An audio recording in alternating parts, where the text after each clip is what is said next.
Aloha, friends. Welcome back. Welcome back. It's author Joe Holt with another fireside chat for you today. It's a live podcast we do with other DLive streamers, so you can get to know them on a more personal level, but also learn how to stream. If you're new to streaming, learn about DLive. Without further ado, my guest today, the God Keshin. Aloha, friend. Hey, what's up, man? It's good to be on the show. Hopefully, we have a good time here and We take up 2 or 3 hours of your day or something. Hey, we always have a good time on fireside chats, man. And you know, it's awesome to finally have you on. We've been working on this for months. And you've actually made global partner recently, right? Yeah, I made it at beginning of June. It was pretty fantastic. It's Man, been a that's long drive. It's been a lot of work and a lot of support, and it's been great. awesome. So I'm going to get into that later in the show, but I want to start with the first couple questions that I ask everybody just to establish a baseline. So the very first question we always ask in fireside chats, it's a two-part question, but it kind of goes together. So the first question is, when did you start streaming? And then also at the same time, what got you started streaming? I started streaming last year, like April 28th. Was when I created, or April 27th when I created my Facebook page, and then I started streaming the next day. And so I've been streaming for about a year and going on a little over a year and 2 months, and it's been great. It's been a ride, and I guess the reason I started streaming was like I was pretty good at the game that I wanted to stream, PUBG, and I've always like kind of like wanted to stream, but never really like committed to it. And so I found myself playing, 4 or 5 hours a day. I was getting really good, and I was like, well, I mean, I might as well just stream it if I'm going to play it. And like for the last probably 4 or 5 years at my job, I drive around and I would listen to streamers all day long and hear what they have to say. And fucking merch, sorry. I would listen to the streamers, see what they're talking about, how they streamed, and I kind of just studied it without like intentionally meaning to study it, because I kind of have my dad's brain, and that's how my brain works. And I hear something, I like have to delve into the details of it, and kind of just picked up some tips and tricks over the years, listening to all those guys. And then when I was like, I'm gonna play, I might as well do it anyways, and here I am.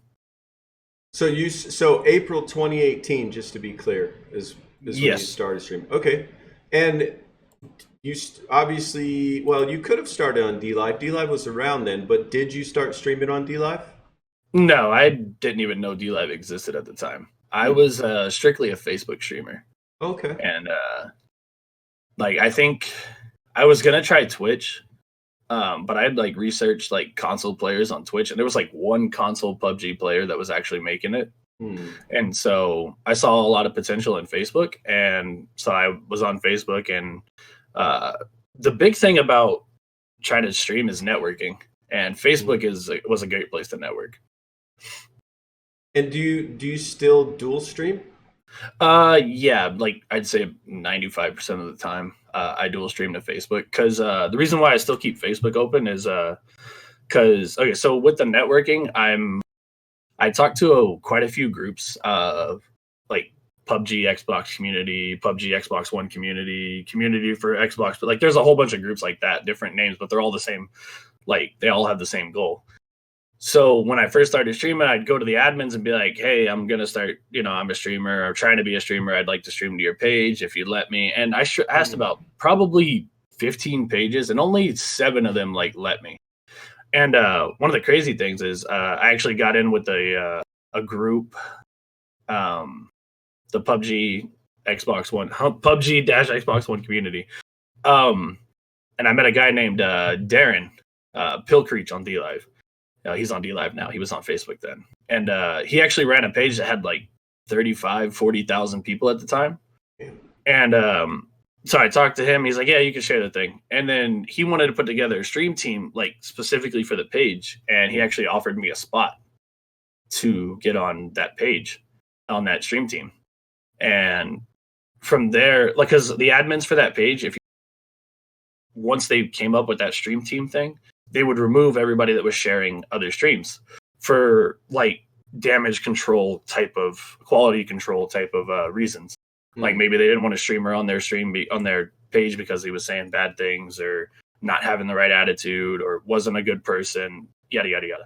Sure. So I got in with him, and my page kind of just blew up a little bit. I was growing faster than I thought I'd ever grow.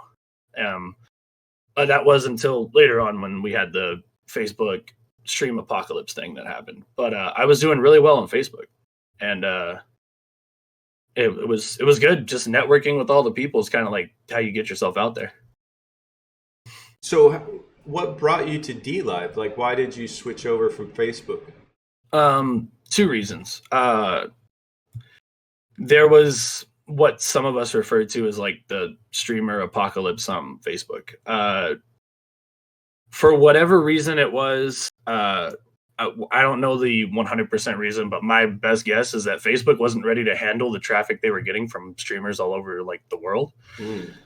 And like to me, it's like they shafted their communities or their streamers on Facebook. Cause like, there was a guy on Facebook, he averaged like 1,000 viewers a night, streaming. And all of a sudden he's down to 100 every night. And for a while there, I was doing real well. I had 70 to 80 a night. Some of my the guys I streamed with were averaging over 150, like they were in that ballpark. And it all of a sudden it just disappeared. And it seemed like Facebook, because people were messaging, it seemed like Facebook got rid of like everybody's notification bells or something. And because people are messaging us like, hey, I don't ever see you go live anymore. When are you going to go live? When are you playing? I was like, dude, I stream like 3-4 days a week. What do you mean? And I got messaged like that over and over and over. And so I went from holding like 70 to 80 viewers, and it dropped me to like struggling to hold like 17 to 20. And I was like, is this just me? Like, did I just suddenly start sucking at streaming? Am I doing something wrong? Am I talking shit to my chat? What am I doing? But then I go around and I find this guy that I watched him on Facebook quite a bit while I was at work. And he had the 1,000, he was down to 100. One of my friends that had about 150 was down to 30. And you just kind of like put 2 and 2 together there with other people telling me, hey, you're not going live anymore. Hey, I'm not seeing this. Hey, I'm not seeing that. It kind of shafted a lot of viewers. And there was another big guy that streamed PUBG. And he averaged, I say big because I'm little. He had about 700-800 viewers a night, and the dude was struggling to hold 20 viewers. And I'm like, dang, what's going on? So that went on for about like a month and a half, 2 months. And it's kind of demoralizing. Sure. When you're sitting there and you're used to having 70, 80 people and your chat's flowing and you're having a good time. And then all of a sudden, like nobody's in your chat, or very few people. I'm not gonna say nobody. I don't mean that, but there's very few people in chat. There's not much interaction. You're sitting there having to generate chat yourself mostly. And so that was the first reason what drove me to get off of Facebook. By the way, don't pay attention to that guy coach in the chat. He's my resident troll. That's my best friend in real life, and he trolls the fuck out of my stream. Okay, no problem. welcome, sir. There's a flag just for him. The second thing that kind of got me into DLive was Lord Amish, which was Amish 93 back in the day, and a little demonic. They I'd collabed with them on Facebook quite a bit, and they had like made the switch over to DLive, and they were always promoting it to me, saying, when are you going to come? When are you going to come over here? And I was kind of at that point where Facebook was kind of like killing me a little bit, because like it wasn't telling people I was going live. People were messaging me saying they don't ever see me. And I got to the point where I was just like, well, I need to do something here. I'm going to sit here on the sinking ship. And, I jumped over to Facebook, or over to DLive, and when was that? What I did, February 12th was the first day I jumped to DLive. The day before, I opened my phone. I went to like my the people that liked my page, and there was like, at the time I think I had like 700 likes, and I literally sent the same copy paste message to every single person, like, hey, I'm trying to move over to this new platform. It's where my main focus is. That's where I want my main focus to be at. I'd like for you to come over and share the experience over there. You'll have a much better time. And back then we had the chest lino system. So Right. the original chest lino system. Mhm. So it was easy to tell viewers like, hey, you can help support the stream financially just by watching and being in chat and all that other stuff. Right. So that was like a good selling point for DLive early on. And so I sat there and I messaged like 700 people, and I was grinding it out. And I got, before I even turned my first stream on DLive, I had like 176 followers. So I'd like been able to convert those people to come over here. And since then, it's just kind of taken off. I mean, I don't really consider myself like a successful streamer yet. I'm on my way. I'm having a good time. I'm like at step 6 out of step 100 to be, or 100, 6 out of step 10. Step 10 to being where I would consider myself successful. But since coming to DLive, it's been better. I've been picking up a lot more support from the community. I've made a global partner over here. Verified partner was for me. I was happy with that. Yeah. And then made it to global partner. And it's just like, it's been awesome. Like DLive's been amazing ever since I got here. So just to be clear for anybody listening to this, say later on YouTube, we're on DLive.tv. It's a relatively new streaming platform, and DLive empowers the streamer. You own your content. You get 90% of your donations immediately. The other 10% gets returned back to other Lino holders on the platform. We'll get into that more as we go on. But I guess, can I call you GK? Is that what? Yeah, that's what everybody calls me. So GK, Cashin, whichever.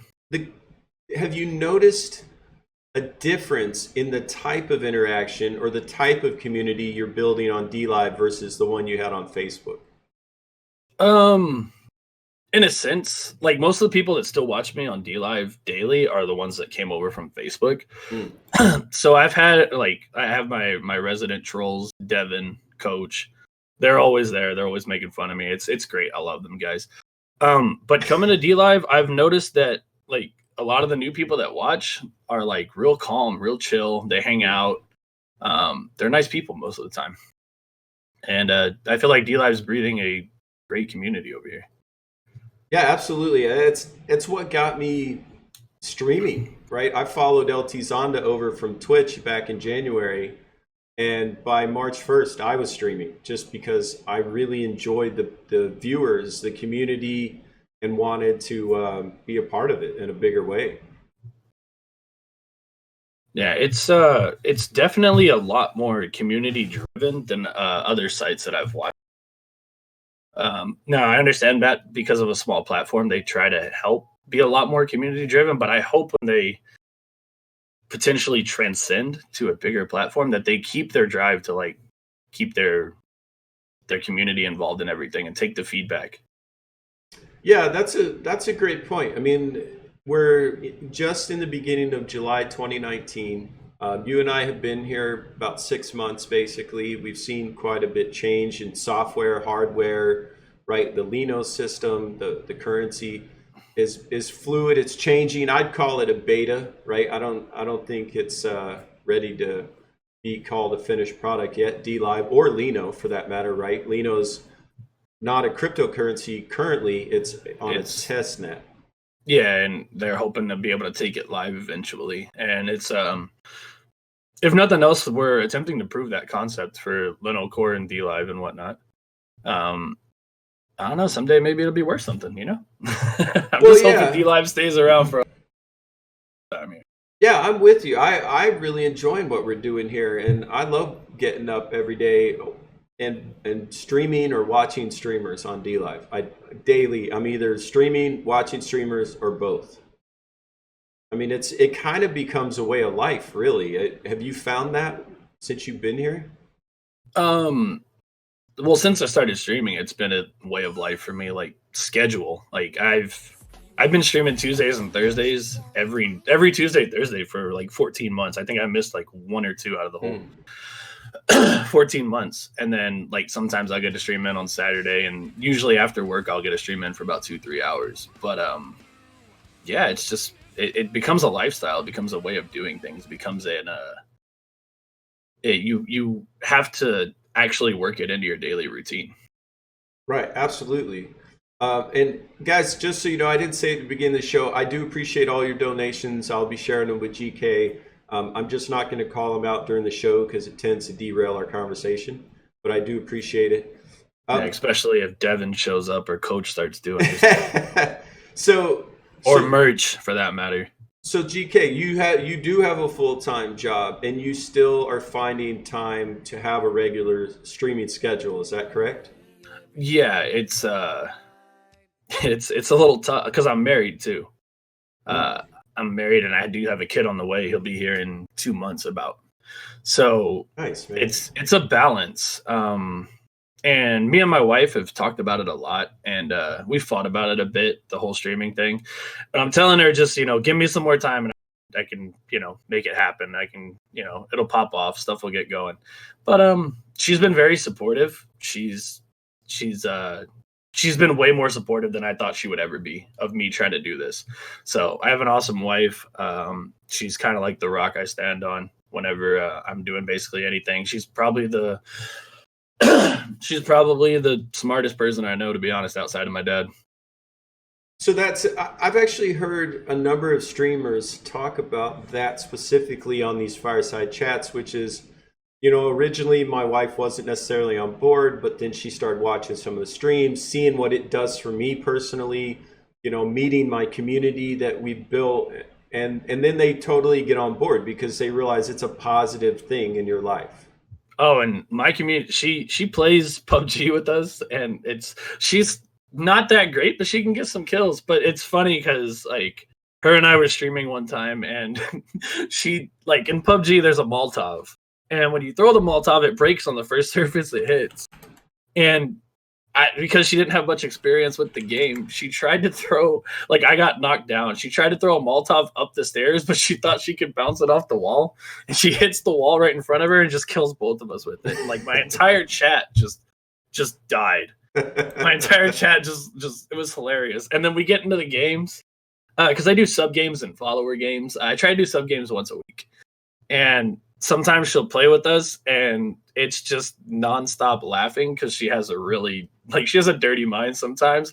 And my streams go from PG to rated R in matter of seconds whenever some of these people get on there. It's hilarious. That's awesome. Well, and I heard your dad's pretty good at the game. I don't know where you heard that from, but I will say this. My dad's probably better than everybody else's. My dad's probably better than all them. Oh, your dad's better than others? Yeah, my dad's better than other dads. That's for sure. Hey, he's getting there. I mean, before, when we first started playing, he he would die every game before he even shot at somebody. Now we're actually getting him to at least put bullets down range.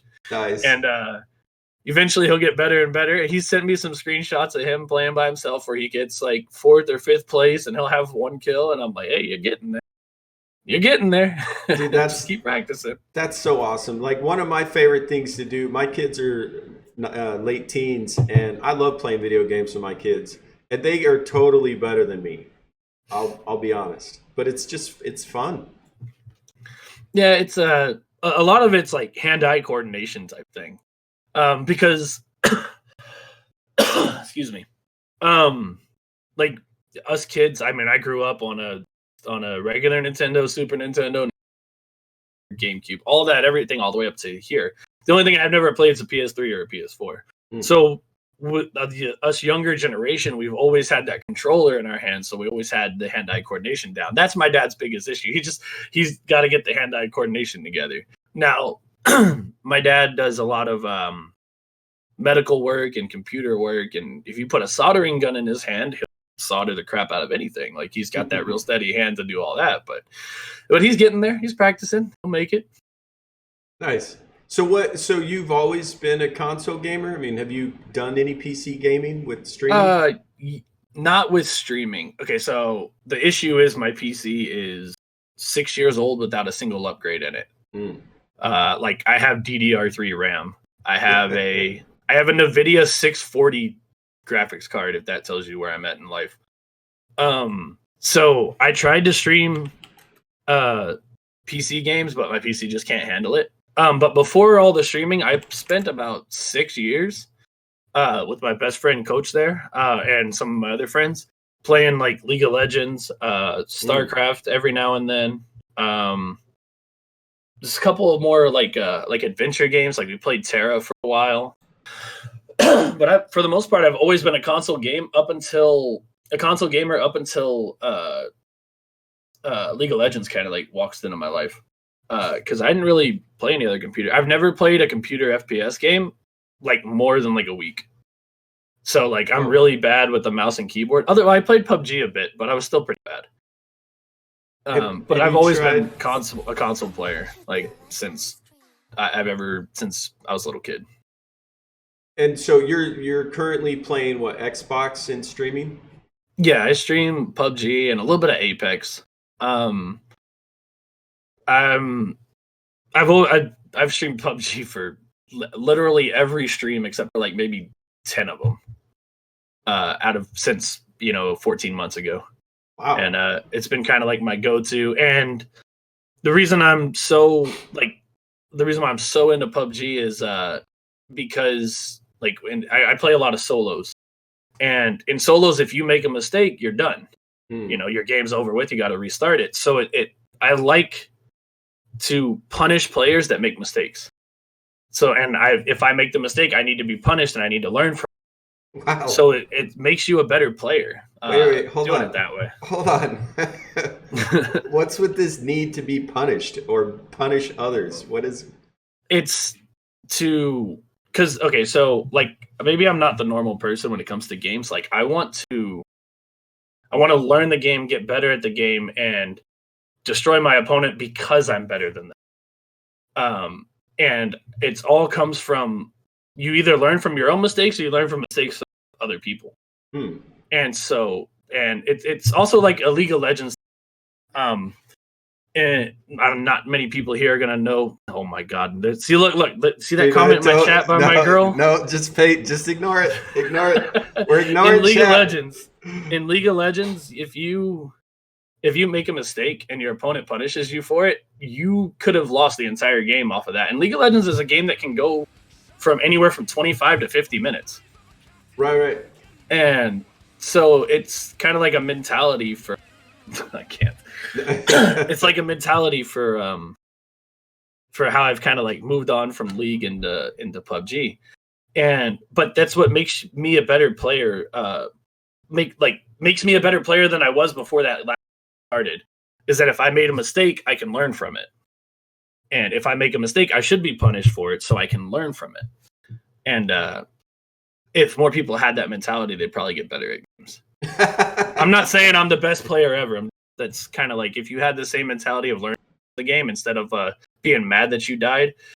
And it's kind of like why I stick to solos, because in squads, when you get knocked, you fall down, you're still calling out to your teammates. You're still telling them what's going on. You're trying to like explain things to them while you're knocked and crawling around, or you're just getting mad because now you got to sit there and watch your friends for 20 minutes instead of like, dang, I died because when I shot, it was a recoil pattern I couldn't control, and I knew I couldn't control it, so I should have backed off, but instead I kept trying to like keep full autoing the opponent down.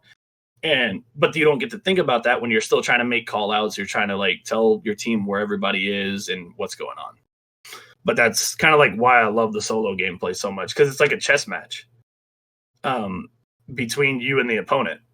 Like especially in like PUBG, because usually you get third party, but third party means shot by somebody else while you're fighting somebody. That happens. Okay. Most of the time you're in that 1v1 situation, and winning that 1v1 situation just feels good, and it shows like you get to showcase your actual skill versus that person. Whereas like in a squad game, if you get knocked by somebody that maybe you didn't see or something like that, one of your teammates can clean up the rest of the fight and then pick you back up, and then you're good to go. But you don't learn from that situation. So it's kind of like why I stick to so much. And I just love the grind. And I feel like solos are the best way to interact with your chat, because you don't have other players. Especially with Xbox. Like PC is a little bit different. Because PC, you have push to talk buttons. So you can do push to talk while you're in Discord. So like if I want to talk to my teammates, I push my button while I'm talking. But on Xbox, we don't have that. Now we may have mute buttons on our headsets. Some people don't use them, or some people don't have them. And so when you're doing like squad stuff, it's kind of hard to interact with chat and build chat the same way. Because while you're trying to talk to them, they're hearing people in your headset yelling in the background going on in the game or talking to their chat and stuff like that. So it's a little, I don't know. Solos just seem like the best way to build a community for all those reasons and a few more. Have you noticed that your chat prefers one of the other solo or teams? Yes. Yeah. Most of the time when I play, I'll generally hold about 30 viewers, 30 to 40. Generally on the lower end of 30. The second I switch to duos or the second I switch to squads, I'm down to 15. Like they're just, it's just how it happens. And it's because I've built my community that way. I didn't play with anybody else. Like I played the first streamer I played with. I didn't play with him until I was already seven months into streaming. Like I was strictly hop on, play solos, talk to chat, and that's all I did. Now, a lot of that happened to do with the way I was streaming at the time because I didn't have a capture card. I was using the Xbox app. And the Xbox app was having trouble with voice communication. So a lot of that stemmed from that. But I enjoyed playing my solos, and I think that built the community the best way possible. So you were streaming directly from Xbox, but now, like the way the PlayStation 4 does it, the same idea, or is it? I have no idea how the PlayStation 4. The way this works is you download the Xbox app on your computer. You turn on your Xbox, you go to the Xbox app in the computer, and you search for your Xbox. It finds the Xbox, and it captures your Xbox screen to your monitor. Oh, wow. And then you go into OBS, and you window capture in your OBS.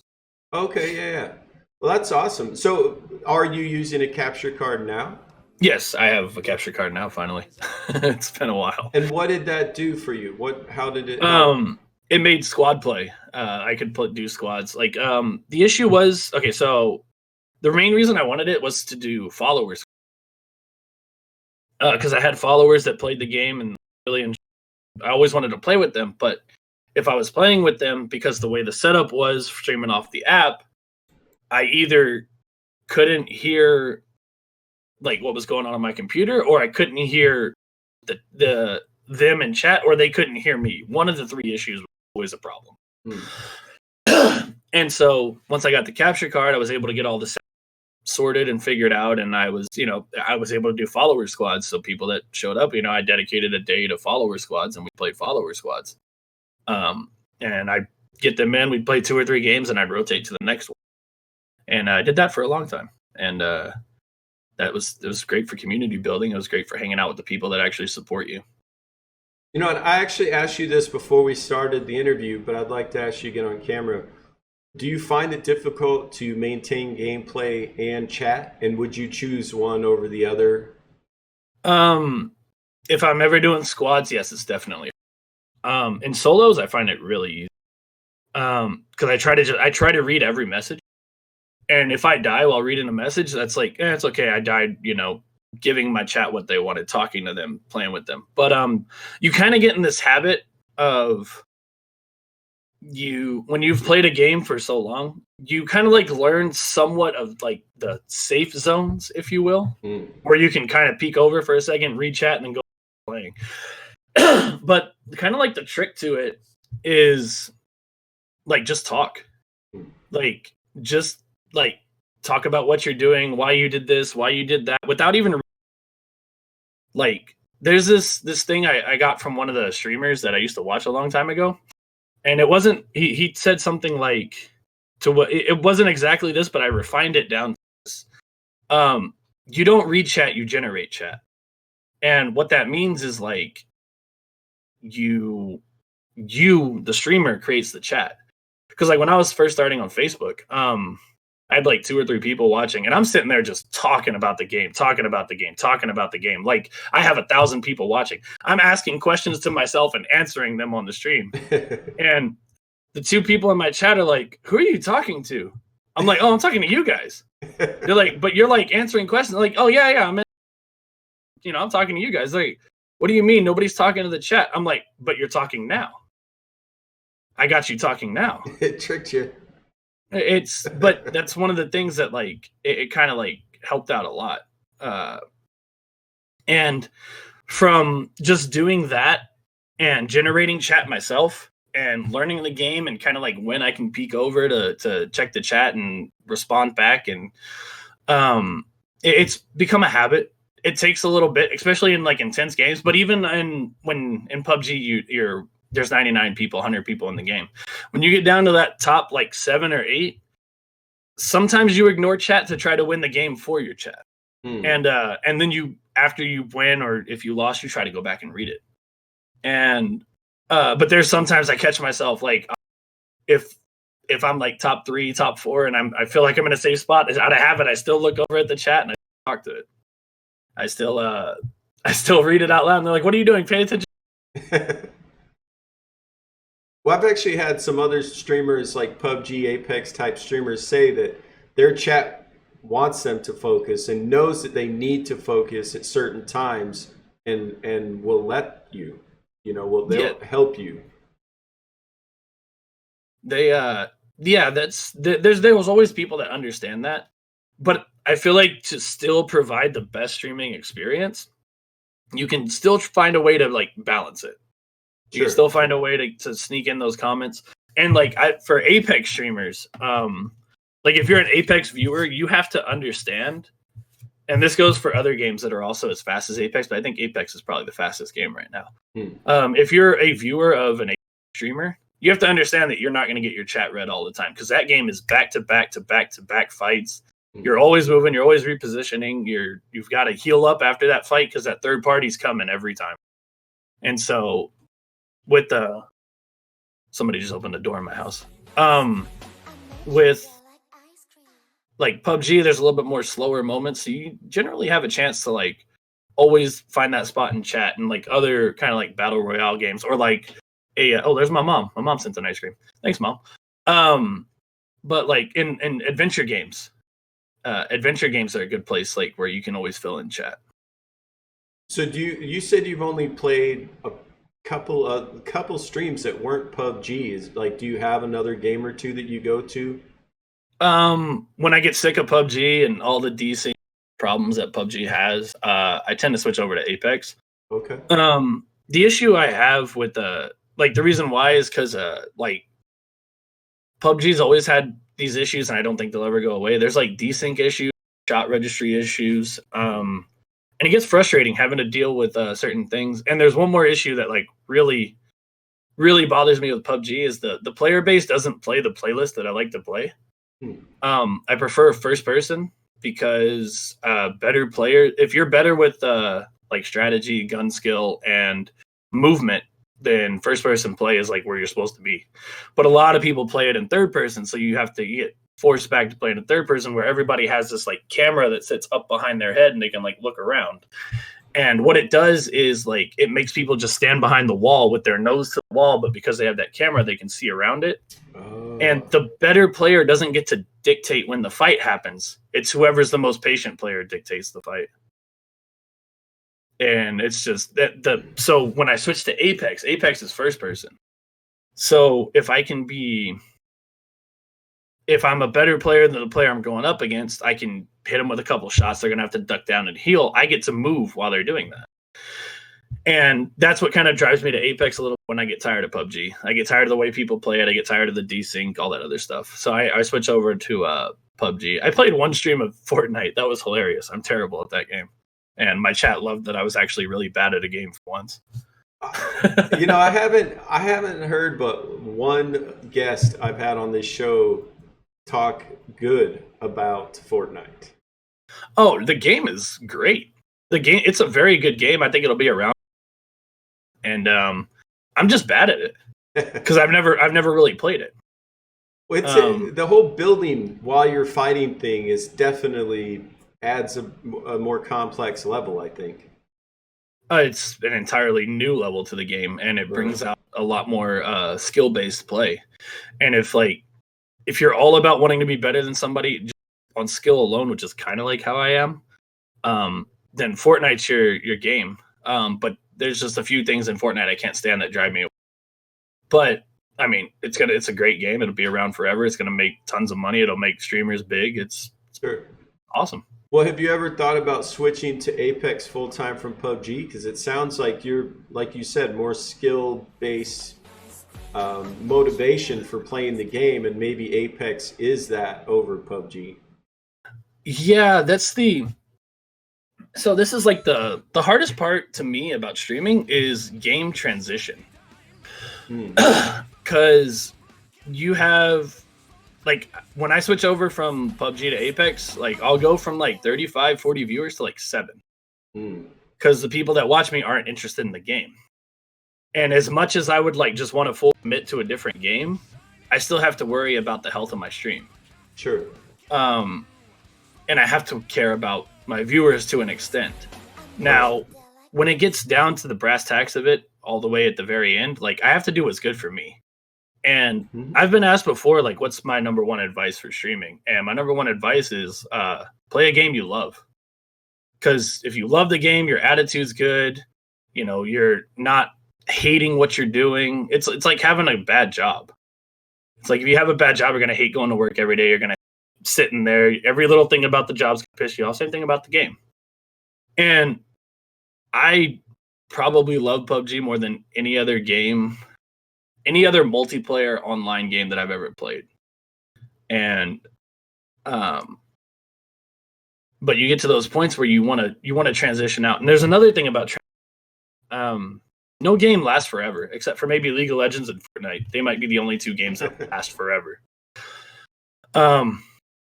And what communities need to understand is that sometimes a streamer is going to have to move on, and they're going to have to go to a new game. And because if they're having bad attitudes about the game they're playing, and you see it on like so many Twitch streamers, so many people that just hate the game they're playing, but they're only playing it because that's where their viewers are at.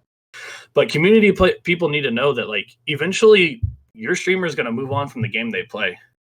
And because other games are going to come out, they're going to become more popular. They're going to become more fun. There's going to be more to do in them. And either if you're there to support your streamer during that the one game that they've played this entire time, that's great. But it's really like a shock to the soul if, like, when you switch over to another game and your viewer, I'm out. Like, you're not playing the game I want, I'm out. And I understand why people do it. They're not interested in the game. I get that. But what the streamer hopes is that, like, they made enough connection that you'll hang out during that transition time. Well, that's actually come up with a number of other streamers. Actually, another global partner on this platform, LT Zonda, built his following on Twitch playing Grand Theft Auto 5 and had hundreds of thousands of followers. Then he switched games and literally dropped to like 10 or 12 viewers from hundreds minimum because he switched games. And so I guess my question to you is, do you think it's important, if you want to play various games, to do that from the start? Or do you think, no. like you said, okay, go ahead. No, I think so. Not very many people make it streaming, right? It's a grind, it's a work, and it's kind of like getting into the NBA. It's at 0.001 whatever. So we're professional athletes. Is that what you're saying? Yeah, not necessarily, but kind of the same scenario. So, like, when you start out on a game, you need to start out and stick to that game and build a community. That's kind of the goal. It's like you need to build that community, and that time when you're sitting there and you're riding high with 70, 80 viewers, you need to, like, nail that down. You need to, like, make connections with people. You need to talk to them. You need to get, like, community building is basically what it is. And because, like, you'll be known for that game, you'll be known for that gameplay, and your people will come back. But it's more or less a community education thing. That, like, they need to know that eventually that game's going to die out, or eventually that game's going to, you're going to have to move on to your stream happy.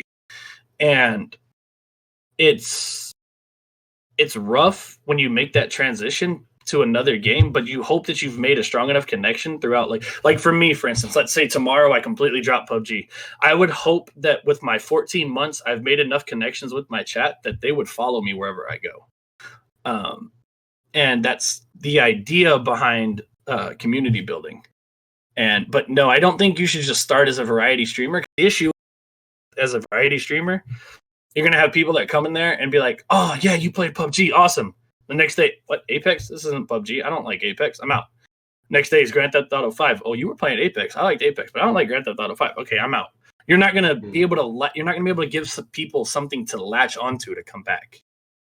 And so sticking with one game is probably the best way to go for a while until you feel like you've built up enough of a community where you can make that switch. Okay.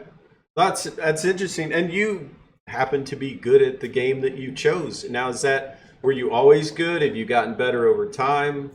No, I was complete trash playing PUBG. I've gotten better as it's gone on. And I still make rookie mistakes. I still miss shots I should hit, but I was definitely really bad when I started. But I've always been pretty decent at games that I've played that I've put time into. Like I've never been like professional MLG Call of Duty player or anything like that. I've never had the greatest like gun skill when it's come to things. But with time and effort, you get there. But it comes down to my mentality of I'm trying to get better every game. Whereas I take my lessons from every game. You know, I get punished for my mistake. I learn from it. And that's kind of like the mentality where I'm at. So that's kind of like separates me from where I was trash on PUBG to where I am now. I dig it, man. I have a hard time playing the first person shooters, PUBG, Apex, because I have brain damage and all the jumping and moving, turning kind of gives me vertigo. If you play the same game constantly, does it ever give you a hard time visually or headaches, anything like that? Only on the days when I stream like 8 or 12 hours do I get a headache. Okay. I can go a long, most of the time I can go like 10 hours without a headache, but sometimes it'll happen later on. That's awesome, man. So I love that you can play and dedicate that much time to one game. Like I've heard that from quite a few people. Like, how are you still playing this dumb game? How are you still playing this broken game? And it's like, well, I'm addicted. I'm hopelessly addicted. So how do you feel about longer streams? Like, do you try to do, I've heard streamers doing 12 hours, 24 hours. Do you ever try to do that sort of thing? I did a 24-hour stream for my 1 year. And that was awesome. About the 10th or 11th hour, I was pretty dead. And I went to the bathroom, came back, and I just caught that second wind, and I was good all. I could have gone longer than 24 hours, but my wife probably would have shot me in the head or something. That's a long time. Do you take breaks? Do you drink water? Like, are you taking care of yourself physically? No, I was probably being the most unhealthy I could probably be during those 24 hours. I gamed back to back. I didn't take a single break. I let him to go pee or go to the bathroom or go grab my food from the front door whenever it got delivered.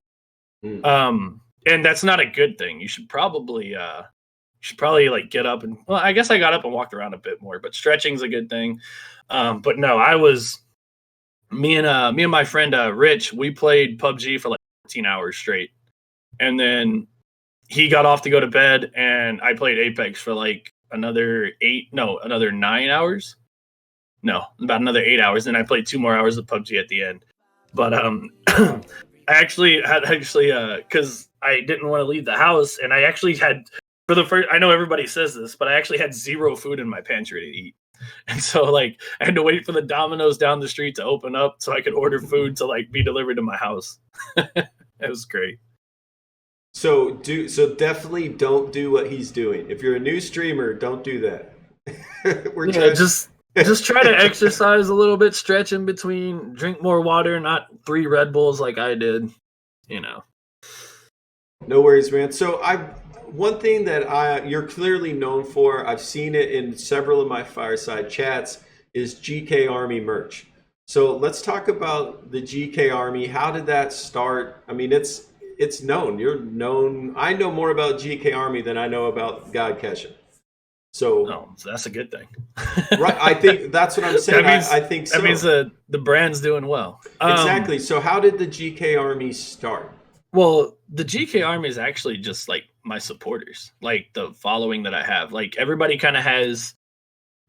There's like different streamers have kind of like their own like what they call their following, and it's like a community inclusive building thing. Now, and I think you're talking about is the stream team, right? Yes. Okay, so yeah, I put together a stream team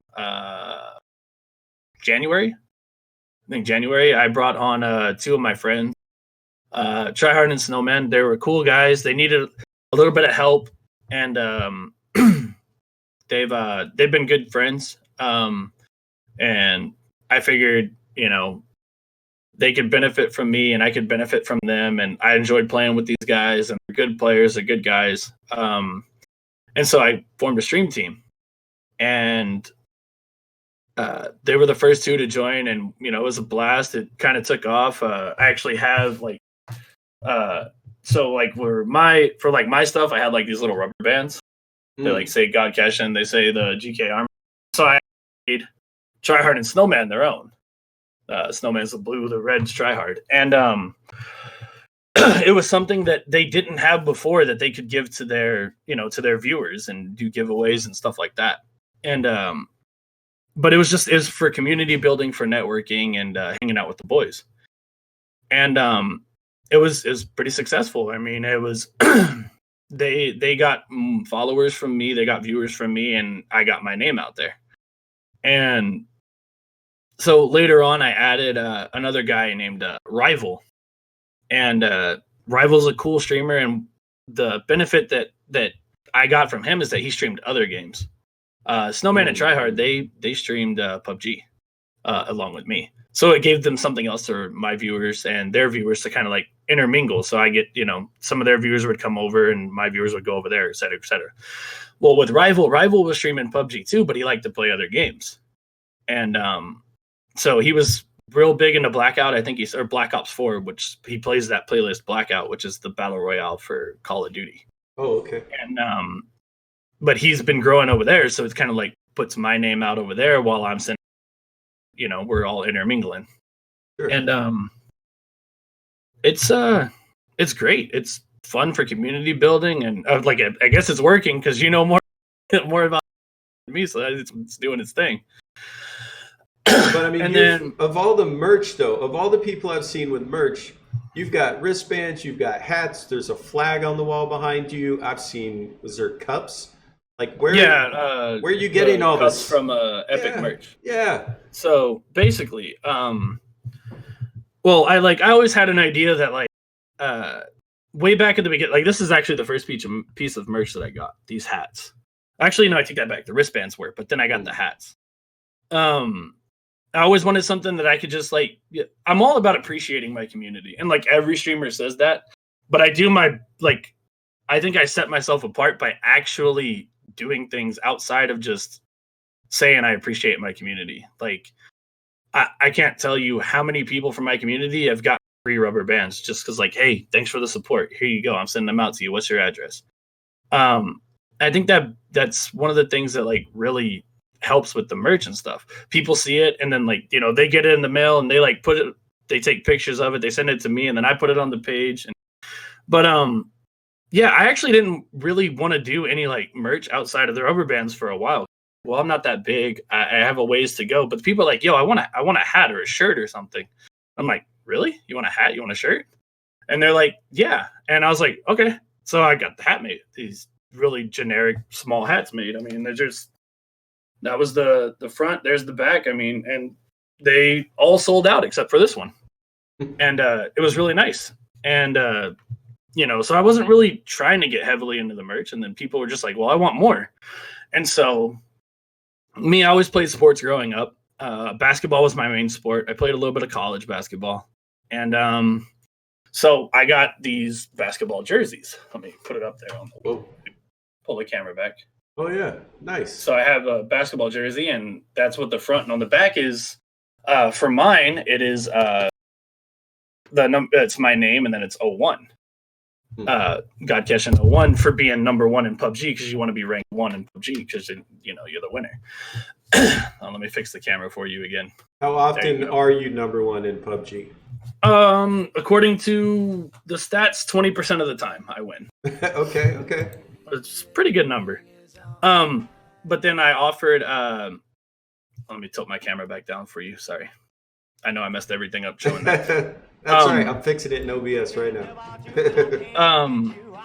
So yeah, and then I made the first run of jerseys with my name, my number, and everybody bought them. And so the next time around, I was like, okay, so people are like, yo, I want. They're like, well, can I get my own name, my own number? I was like, all right, let me call the guy. I talked to the guy that does them, and started getting, everybody would get the jersey. The front would be the same. They'd get their own name across the back, their own gamer tag, and that was a real hit. And I've sold probably 30 jerseys so far, and I have 5 more that are already sold. I'm just waiting for them to come in. So I'll be 35 jerseys sold. Damn. And then they're like, well, we want a shirt now because I don't wear jerseys. And I'm like, okay, well, how many people actually want a shirt? Because I don't want to spend all this money buying the shirt if nobody wants it. So I went out and I had, I think the microphone might be in the way or whatever. So I had these shirts made. And that's amazing. The yeeting part comes from this thing I got from another streamer a long time ago, but it was like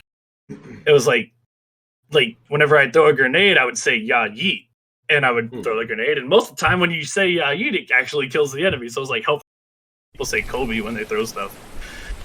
And so I made the shirts, and I sold probably 75% of them. I still have some sitting over there, but I sold 75% of them, and I'm like, well, that paid for themselves, and they paid for themselves. I made a little bit off of them, and then all of a sudden, this little short, tiny dummy comes out of nowhere and says, "Hey, I make cups, and I make flask, and I can do some cool stuff." And I'm like, okay, I don't really know you. Epic merch OC.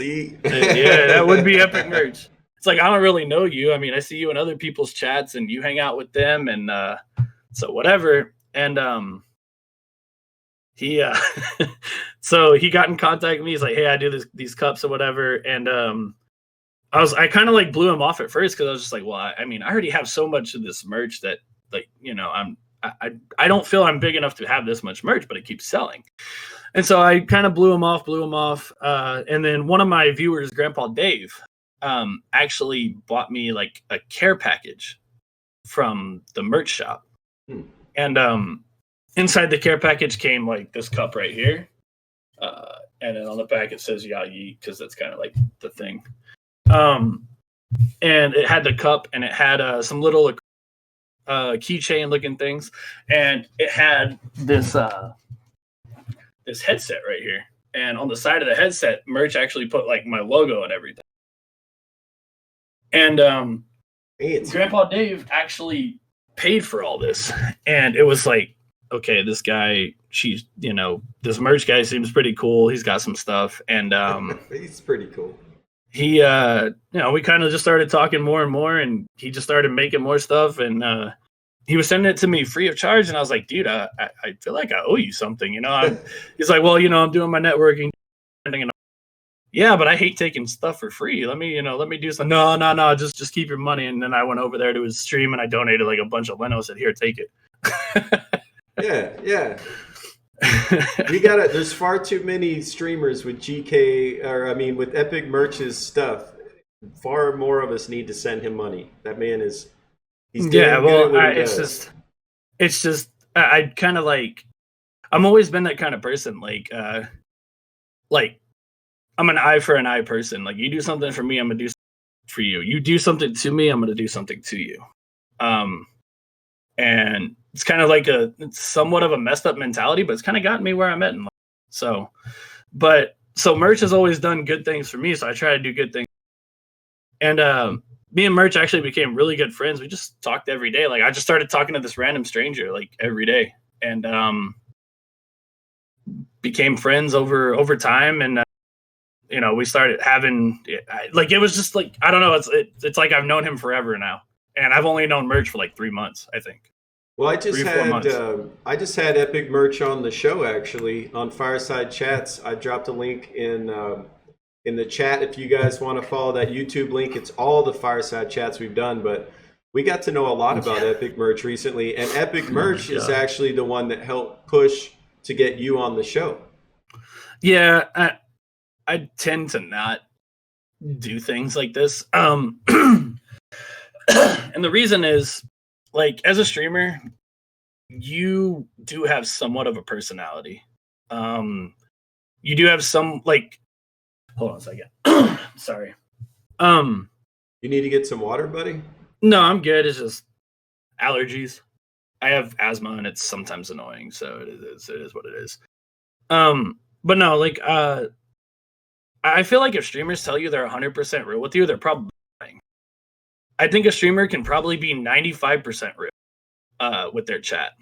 And what I mean by that is, like, when somebody comes into your chat that you don't like, you don't just sit there and, like, hammer on the fact you don't like them. You say, hi, hey, what's up? And you, like, move on from them without dropping that full opinion. Sure. Or if somebody asks you, like, your opinion of another streamer, you know, you're like, oh, yeah, that guy's a cool dude. Yeah, he's all right. Good streamer. He makes decent content. Whatever, right? You don't want to say, nah, F that guy. He's a piece of trash. Exactly. I don't like him. He's got a bad attitude. His stream sucks. He's a dying stream. You can't say that. What is going on? My wife just came over here and threw a bottle of water at me. Thank you. I was wondering what that was. It was so quick. Yeah. So feel free to grab it. It's okay. In a minute, I still have more okay. in there. Okay. But I mean, it's like you're saying, it's okay to not say everything that comes to your mind on right. stream. Well, but that's how I am. And so, like, coming on here, like, you know, I told everybody I'd open up a little bit more and give a little opinions on this show, just so they could get to know me a little bit better than just the stream me. And what is it that you think that they might not know? Like, what type of things do you normally not talk about that you would be willing to? Well, like, let's start with, like, the new streamer thing, right? Like, people that want to become new streamers. I try to give them advice, and I'll give them all the advice I give everybody else. But there's, like, this one thing that, like, some of them do that, like, they'll come into your chat and they'll talk to you and they'll be like, hey, what's up? And then they, like, casually say, oh, I'm going to go stream now. Mm. And it's like, oh, and my response is usually like, okay, have fun. Like, yeah, see ya. That's my response. But it's like, what I want to say is, okay, well, if you want to drop that, you know, just tell me in my DMs.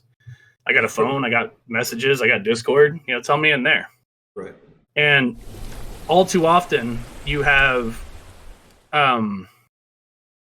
since I started the stream team, damn, we got off of the stream team. Anyways, I picked up merch and I picked up my friend Money Rich. Stream teams. I've had people hit me up like, hey, how can I join the stream team? And it's like, I've never heard of you. You've never been in my chat. I don't know who you are. You've just heard about my stream team and you want to, you know, ride the coattails. Mm. And on stream, you don't say that because you look like a dickhead. And my goal isn't not to look like one of those all the time. All right, hold on. I have to ask. I have to throw this in. So go for it. Your energy. Let's see what's the nicest way to say this. I've heard that you're sometimes a dick. That you're sometimes I can be a dick. Angry. Now, is there truth in that? Merch said I was angry one day when he first came into my stream. I was probably having a bad day at PUBG, and I kind of get like a little ragey. Sometimes it's for show, sometimes it's legit rage. But Merch was like, nah, fuck this guy, I'm never coming back. When he first saw my stream, because I was having it was just one of those days where I missed my shots, the shot didn't register, I died to a grenade when I was already around, I died to desync, I got hit by a car when I was clearly nowhere near the car. And like Merch was like, he said, oh, I'm never watching this dude ever again. And then he came back and, you know, I made a friendship. But sometimes it's for show. sometimes just to add some spice to the stream, because Okay. generally I'm the more reserved guy. When somebody kills me, it's like, damn, GG, good shot. Sometimes you change it up, sometimes you do a little bit with it. But I get a little frustrated with my playing with my dad. I love my dad, but like playing with him gets me a little frustrated, and sometimes not gonna say sometimes. Every time I play with my dad, it shows on stream. Every time I play with my dad, it's like, I love you, Dad, but like you've been playing this game for like 6 or 7 months, and you're not even shooting at people. Come on now. So there's sometimes where it like really gets under my skin, and actually what's good, some other things that get under my skin was like playing with other streamers and they just yelling, having no regard for other people's chats. Yeah. Or like they're so into like what they're doing that they forget that like other people exist, or they forget like streamer etiquette. I see this with some of the guys that stream. Like there's this one guy that like when he streams by himself, he does pretty well. He holds like 12 to 18 viewers. He gets pretty good donations. He's having a good time. But as soon as he goes and plays with another guy, his viewer count drops to almost nothing, 2 or 3. And all those people go over to the other guy. And the other guy on stream is loud, and he's loud, and sometimes he remembers to mute his mic, sometimes he doesn't. But it's like on the first guy's stream, all they hear is the second guy. They might as well go watch the second guy, because all they hear is that guy yelling over. Actually, so sometimes that works and sometimes it doesn't, right? Like I like watching the Good Vibe Tribe play PUBG and Friday Night Customs. So you, depending on which one you pick, you can hear the whole team playing, right? And so I switch week to week who I'm watching, but you can hear them all. But sometimes, like you said, you get somebody in the group, especially if you're in matchmaking, that just is cussing and screaming and being unpleasant. I will leave your channel even if I enjoy your content if you are highlighting somebody being unpleasant, right? Like on the group chat. It's very disconcerting as a viewer, you know. So how do you deal with that if somebody comes in and starts taking over the audio in your I just mute them. I just open up the party chat and I just mute them, and I'm like, all right, well, while we're sitting here waiting, we'll just have them muted. When we get back into the game, you know, with them. But it's hard, to be honest. It's hard to sit there while somebody else doesn't use a mute. Now, to be fair, I don't have a mute button on my controller. So when I play squads, I try, it's kind of bad, but I try to like limit my interaction with chat, which is generally why my squad games and like suffers whenever I switch from solos to squads and I lose viewers. But I'm trying to be a little bit more courteous to other people's chats and whatever, who they're trying to talk to. And if I have okay, so the headset that I have on has a mute button, but my headset echoes, right? So an echoing headset's like detrimental to everybody else, like watching the other streamers, like, oh my God, that guy's echoing. So like my other headset that doesn't echo doesn't have a mute button. So whenever I get in that party, I tone it down a bit. Or if I'm going to have this giant spiel, I'll take the tedious time to open the party menu and mute myself. And I'll talk to my chat so that everybody else's chat doesn't have to hear it. And but yeah, that's just kind of like one of the things that kind of like gets under my skin. And like back to the point, it's kind of like detrimental to that one guy's stream, you know, the first guy in the scenario. I don't like talking about names because then, like, you know, it makes it sound like I'm talking shit about people when I'm really, that's not my intention. But guy number 1 in the scenario, you know, loses his viewer people to guy number 2 because all they hear is guy number 2 on their stream anyways, so they just go over there and rather watch him. Well, then I see chat echoing. They actually prefer when you play solo. Yeah, they do. I don't ever refer to myself as the solo goat. There's plenty, and I'm just like, okay, whatever. I've kind of branded myself as a solo streamer, and that's what I pretty much want to sit on it as long as I can. I enjoy playing solos. It's the best way to engage with chat. It's the most fun you can have with them. It's where you can engage, generate, and create chat the most. You don't have to worry about somebody else screaming over you. Someday someday, whenever Xbox figures it out, they'll give us push to talk, and we'll be able to have push to talk on a controller, or they'll give us like personal slide adjustment volume bars where like you can grab somebody's volume and turn them down inside the party chat. Maybe that'll happen someday. When that happens, maybe I'll be more of a party streamer, more of a, kind of like gameplay like that. But until then, I'm probably just going to mainly do solos. Every now and then I'll mix it up with some boys from the army, and I'll do my sub games. Because I feel like it's detrimental to my stream to do things the other way. Do you have regularly scheduled sub games? 90% of the time, yes. I usually try to do sub games but sometimes it doesn't always work out that way. So here's one of the things that I wanted to hit on, because it's one of the issues, not just with my stream, but with other streamers. And sometimes they don't have the balls to talk about it. And generally, I don't talk about it on stream because it's one of those kind of like taboo things you don't talk about. This is that part between the 95% real and the 100% real. Okay. I try to do sub games every Tuesday, but some days I'm just like not feeling it. And what I mean by that is like organizing sub games, getting people in, remembering who's next. And it's kind of hard because like I try to give everybody 2 games, right? But if somebody dies right at the beginning of the game, and the other 3 are like trying to play it out, it's that person didn't really get to play with me. And then so I go to the second game, right? Because I try to give everybody 2 games. And if something similar happens again, like maybe they don't die right at the beginning, like 3 or 4 minutes into the game, I kind of feel bad kicking them out of the party because like, man, they didn't really get to play with me. And it's a little bit of a mental stress because I want to make everybody happy. I want to keep my supporters happy. I want to give everybody kind of like a fair chance to play.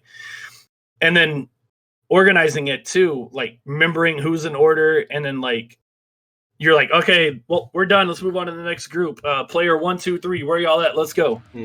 Player 3 doesn't show up. Player 3 went off and did something else. So it's like, all right, player 4, your turn. We get player 4. And player 3 comes back 3 minutes later. Hey, it was my turn. Where you at? What's going on? You suck. It's like, oh, come on. But I love doing sub games. I love hanging out with my community. I love my chat. Those are like, they're the best people ever.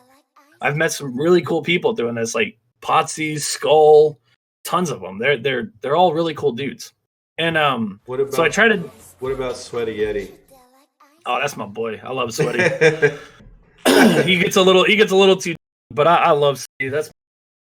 He's a good friend, man. Dude, if you don't pick up that water, chat's gonna riot. I mean, I still have some of this in here. They're concerned about you, sir. There you go. Down the rest. That's actually just my troll being a troll. I know. But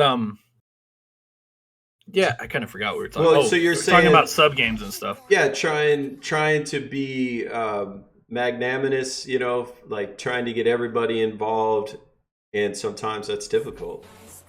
Well, it's also difficult too because I know there's another streamer that went through this a couple of days ago.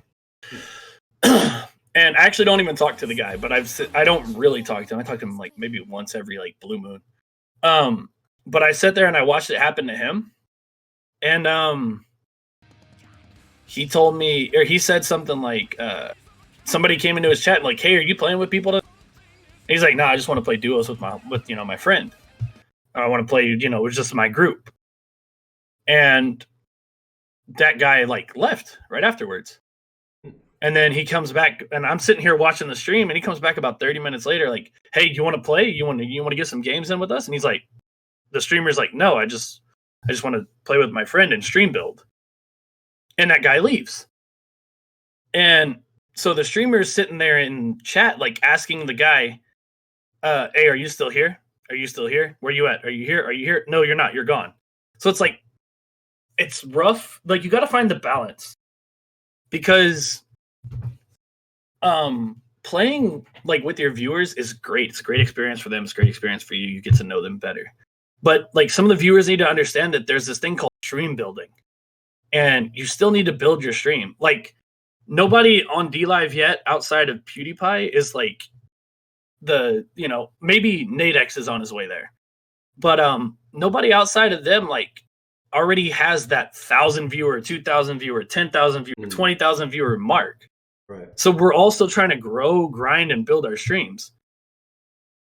So it's kind of like it's a very shit feeling if it's not sub night, or if it's not follower night, or if it's not tournament night, for people to just up and leave. Now I understand, this is the part that I want people to know too.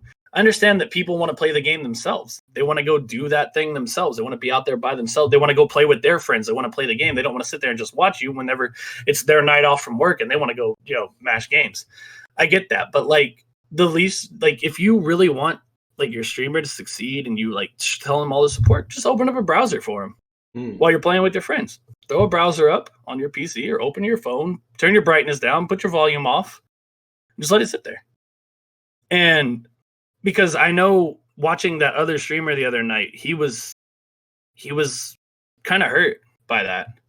And it kind of happened to me the other night too, where I started the stream. I had about 25 people. I was having a good night. And somebody asked if we were doing sub games. I was like, nah, I'm going to do them next week. I just kind of, I want a day just to like play solos and kind of grind. Because it was like new season, the new map, the map changes happened on PUBG, and we got like the best map ever back to where we can just only play that map. Well, to me, it's the best map. And I just wanted to grind. And after I said we're not doing sub games, I lost 8 people instantly. It's like, damn, that hurts, And then so I'm sitting there and I'm winning games. I won 2 in a row, and I won another one, and it's just dead. And the funny thing is that like I had talked to Merch about doing like a random like supporter giveaway type thing. And I the guys in chat, sorry. So at one point in the stream, I was like I said, hey, who's here in chat right now? I had 10 people on DLive. I had like 4 people on Facebook. And only one person responded, and that guy won the headset I was. And I didn't tell anybody I was doing a giveaway because it was just a random supporters appreciation thing. And that guy ended up winning it. And it was great. He's one of my longest time viewers too. But it's like, it's one of these things that like, if you have a streamer that you like to watch, you like to support, you need to support them not when they're just doing like sub games, follower games, Friday night customs, or like tournaments. Like, try to be there as much as you can if you want them to succeed. But if you move on, then you move on. I understand that. There was another thing I was talking about earlier. Oh, the new streamer thing. We'll get back to that later. Anyways, what do you want to talk about next, bud? The new streamer thing. Well, okay, actually, something that you said that I would like, if you don't mind elucidating on, which is you're talking about sometimes you need time to build your stream. Could you talk about, like, because new streamer kind of goes into that. What is stream building? What does that mean? Stream building is where you get the attention on you. You want the attention to be all about you. You want to play your game style, your attitude, or like whether you're funny or if you're really good at the game, and you're trying to showcase your abilities. And as much as I love my subs and the people I play with, they're not the best players in the world. I'm not the best player in the world, but I can win a lot more playing by myself. And I can showcase my abilities a lot more playing by myself. And I can showcase more about me as a streamer by myself. And that's when I try to take time to build my stream. To give like the people that come in that are new, they'll have something to latch onto instead of hearing, my friend Potsy in the background telling my other friend Skull, it's time to like try to build your stream, try to gain viewers, gain followers, get them a reason to come back, give them a reason to hang out. And it's kind of it's important because your stream is only as big, a streamer is nothing without his followers, subs. You're just a guy on the internet like everybody else trying to play a game. And so you have to find that healthy balance between playing with people and building your stream. And like, it's kind of like you should be trying to build your stream probably about 80 to 90% of the time.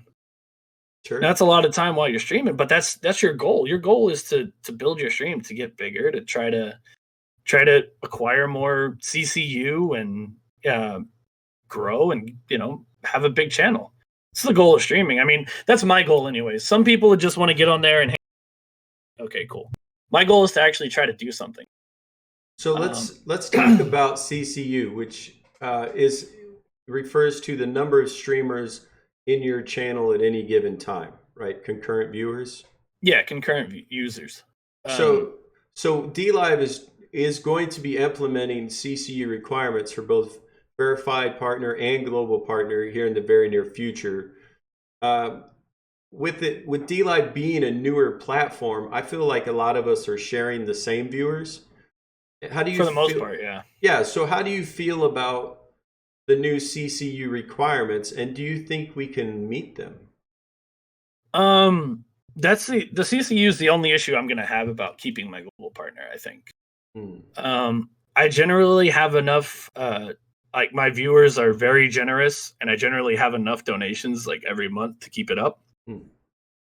But the viewer count is going to be the hard one for me, because I think I'm going to have to average 40 or 50. I think it's 40.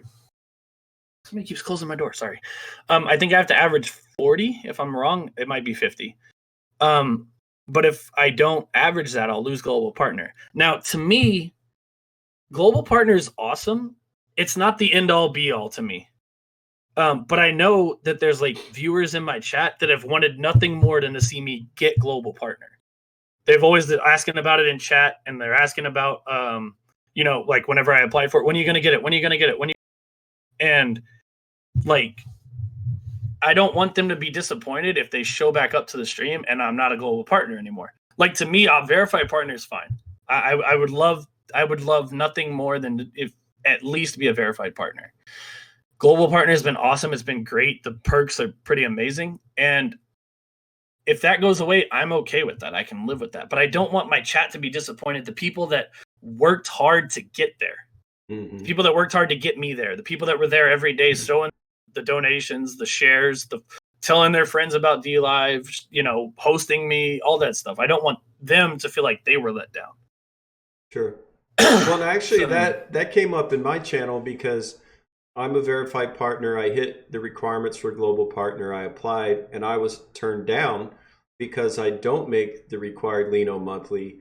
And I talked to my chat about it, my regular viewership, and for the most part, we were all kind of relieved because we don't have to worry about meeting those Lino requirements, right? It's more just casual, chill vibes, hanging out, not worried about keeping the donations or the viewer count high. Just enjoy the people that are in your channel.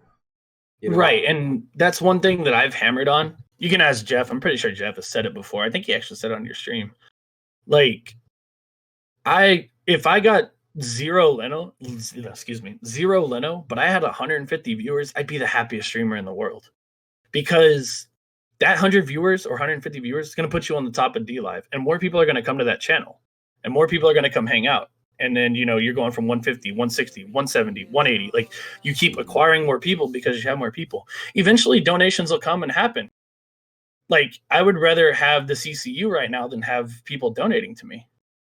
And like, so that's my goal, is to just acquire as many viewers and followers as I can right now. And if donations come, great. But my plan is not to make money now. My plan is maybe someday make money, but right now I just want a community. I want to keep building what I have, keep going off of what I'm doing. And eventually, when you pass that milestone of like 100 active viewers, 200 active viewers, 300 active viewers, 1,000 active viewers, when you get to like some of those milestones, the donations will come. Sure. It'll be at that point. So like, my goal now is not like, I have a goal of locking away 1 million Leno. That's, something I hope to do. But that's my main drive, is just CCU requirement right now. Just because I'd rather have 100 viewers and 0 Leno. Sure. Yeah, and to echo chat, I feel the same way. People's time is their most valuable commodity. So just having them spending time with us, we know the value of that and we respect their time.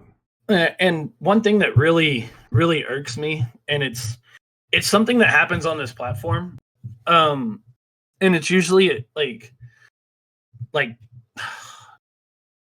this is going to get into like the new streamer thing and people wanting to do stuff. So I've lost at least 15 to 20 active viewers that I had on Facebook that are all trying to stream now, which I understand. Like, if you're going to stream, you need to go hard. You need to set a schedule. You need to stick to it. It needs to be all about you. You got to do your thing. And it's a commitment. Like, go for it. Like, get after it. And if I don't ever see you again, like, cool. But I get tired of this where I've had people message me like, hey, I want to start streaming. What do I need? I tell them what I need, whatever. I just consider them as I'm never going to see you again.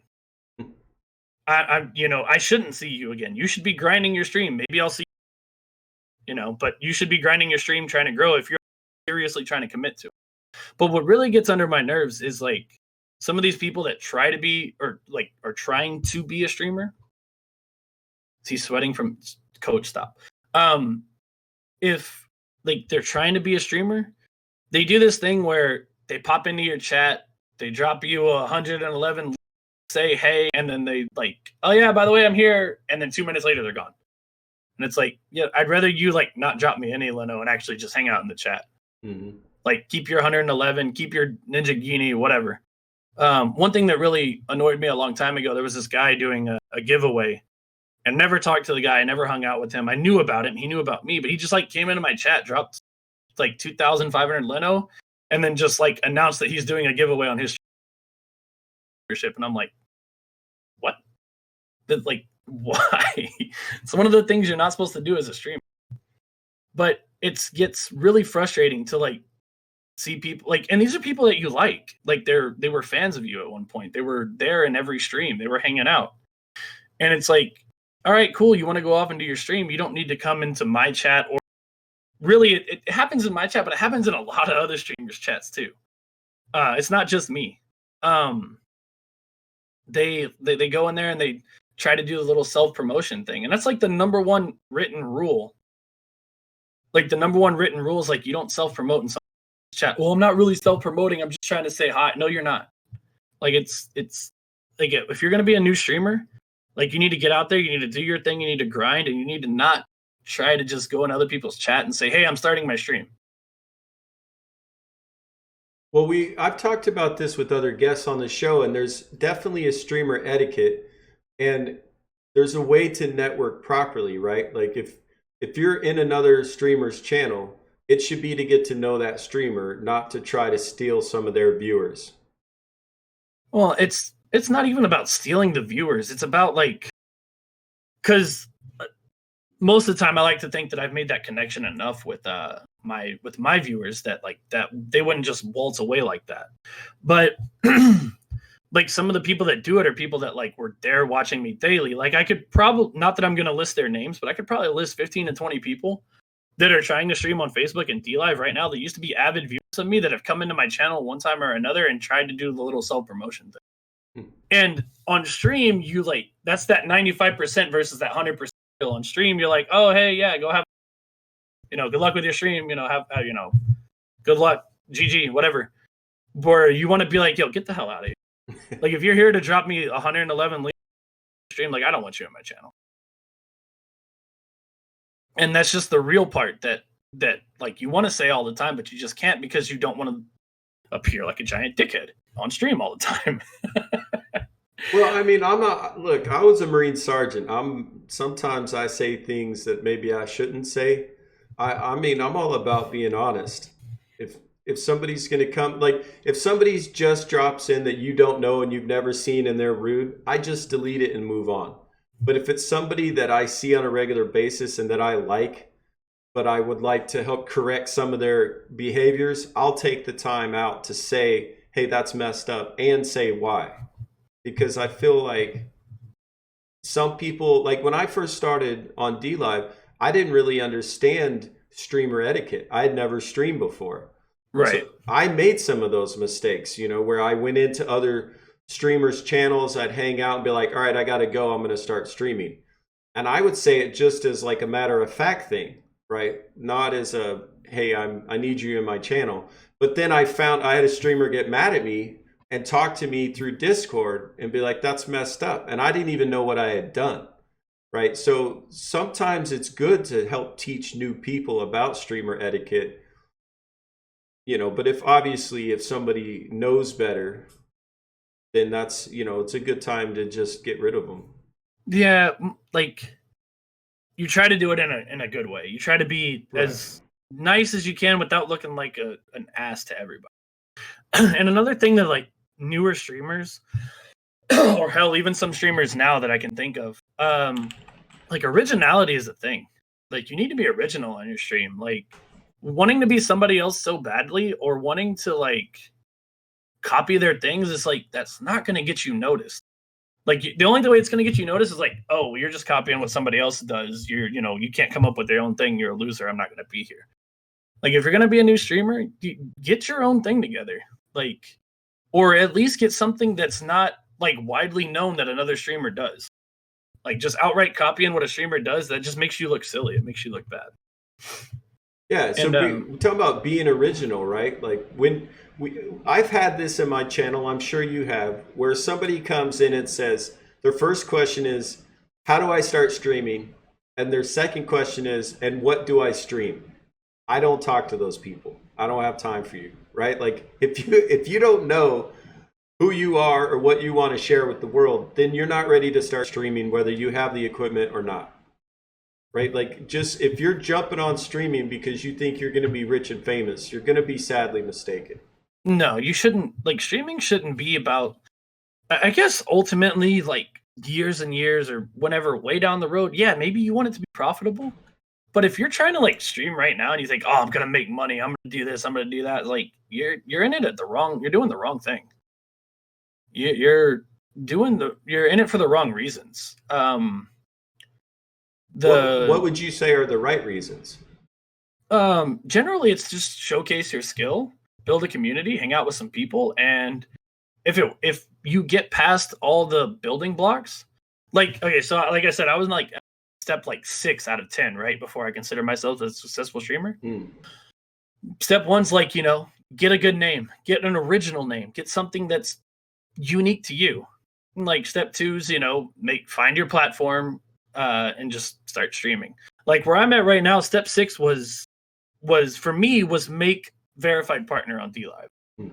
My step 7 is average 100 viewers. My step 8 is 10,000 followers. Wait, step 9. What's 3, 4, and 5?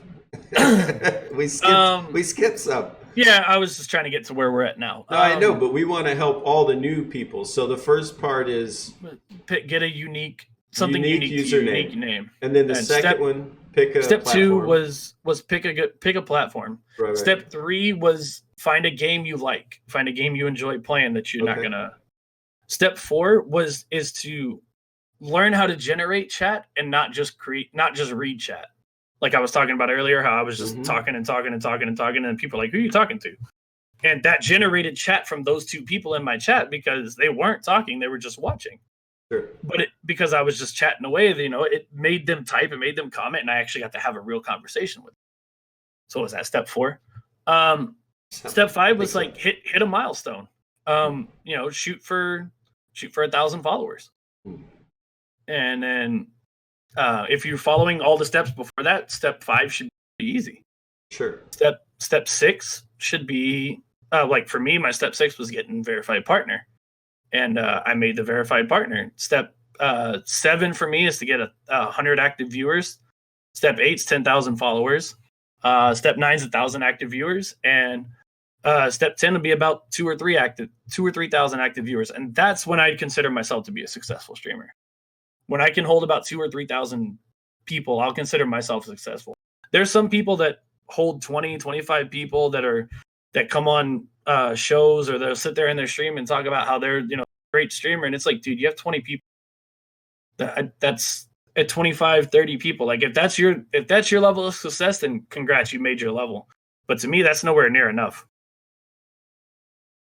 it's nowhere, like, that's not enough for me with my levels of standards to consider myself successful.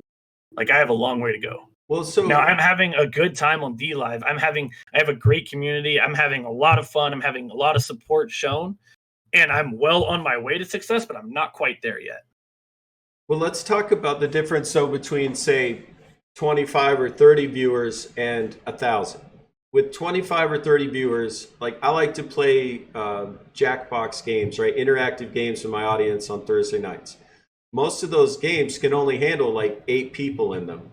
So if you, even with 30 people in the chat, only 8 can jump in the game, that's full. You've got an audience, you've got people playing. With 1,000 people in chat, there's no way that I could run a game like that because there's too few people involved.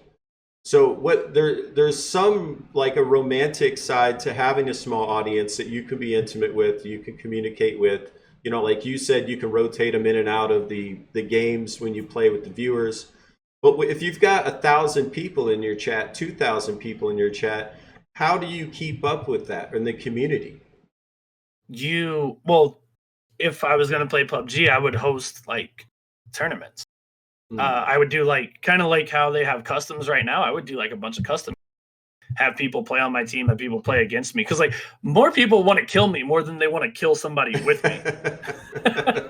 And so it's like, it provides that level of, another level of fun, but you got to find like your different like niche. Like there's a guy on the League of Legends dude. He used to have thousands and thousands of viewers. Now I think he sits there at about 2,000 to 5,000. And he has like sub wars where his subs get in and they play against each other, and he hosts, like, you know, they'll get to play with him or against him, or he'll play like the spectator and cast it, and he'll run his own tournaments. And there's ways to get around stuff. So do I still pick up this fucking water? Can I reach it? I don't know. Can I reach it with this long ass cord? We'll find out. Oh, I got it. And now my chair fell off my plastic. Well, we haven't gotten him to drink the water, but we did get him to get it. Yes. Here, right. I'm drinking water, okay? Yes. Important to drink the water. Miss GK says victory. Yes, she is the number one water drinker. Like, literally pounds like fucking 16, 20 of these bottles a day. She's crazy. It's like, we should just get a Brita at this point. We'll save money. Like this? Like this? You could just keep it like near your desk and keep refilling. Water hype. So I like your answer, which is, yeah, when you have a larger audience, just do bigger things.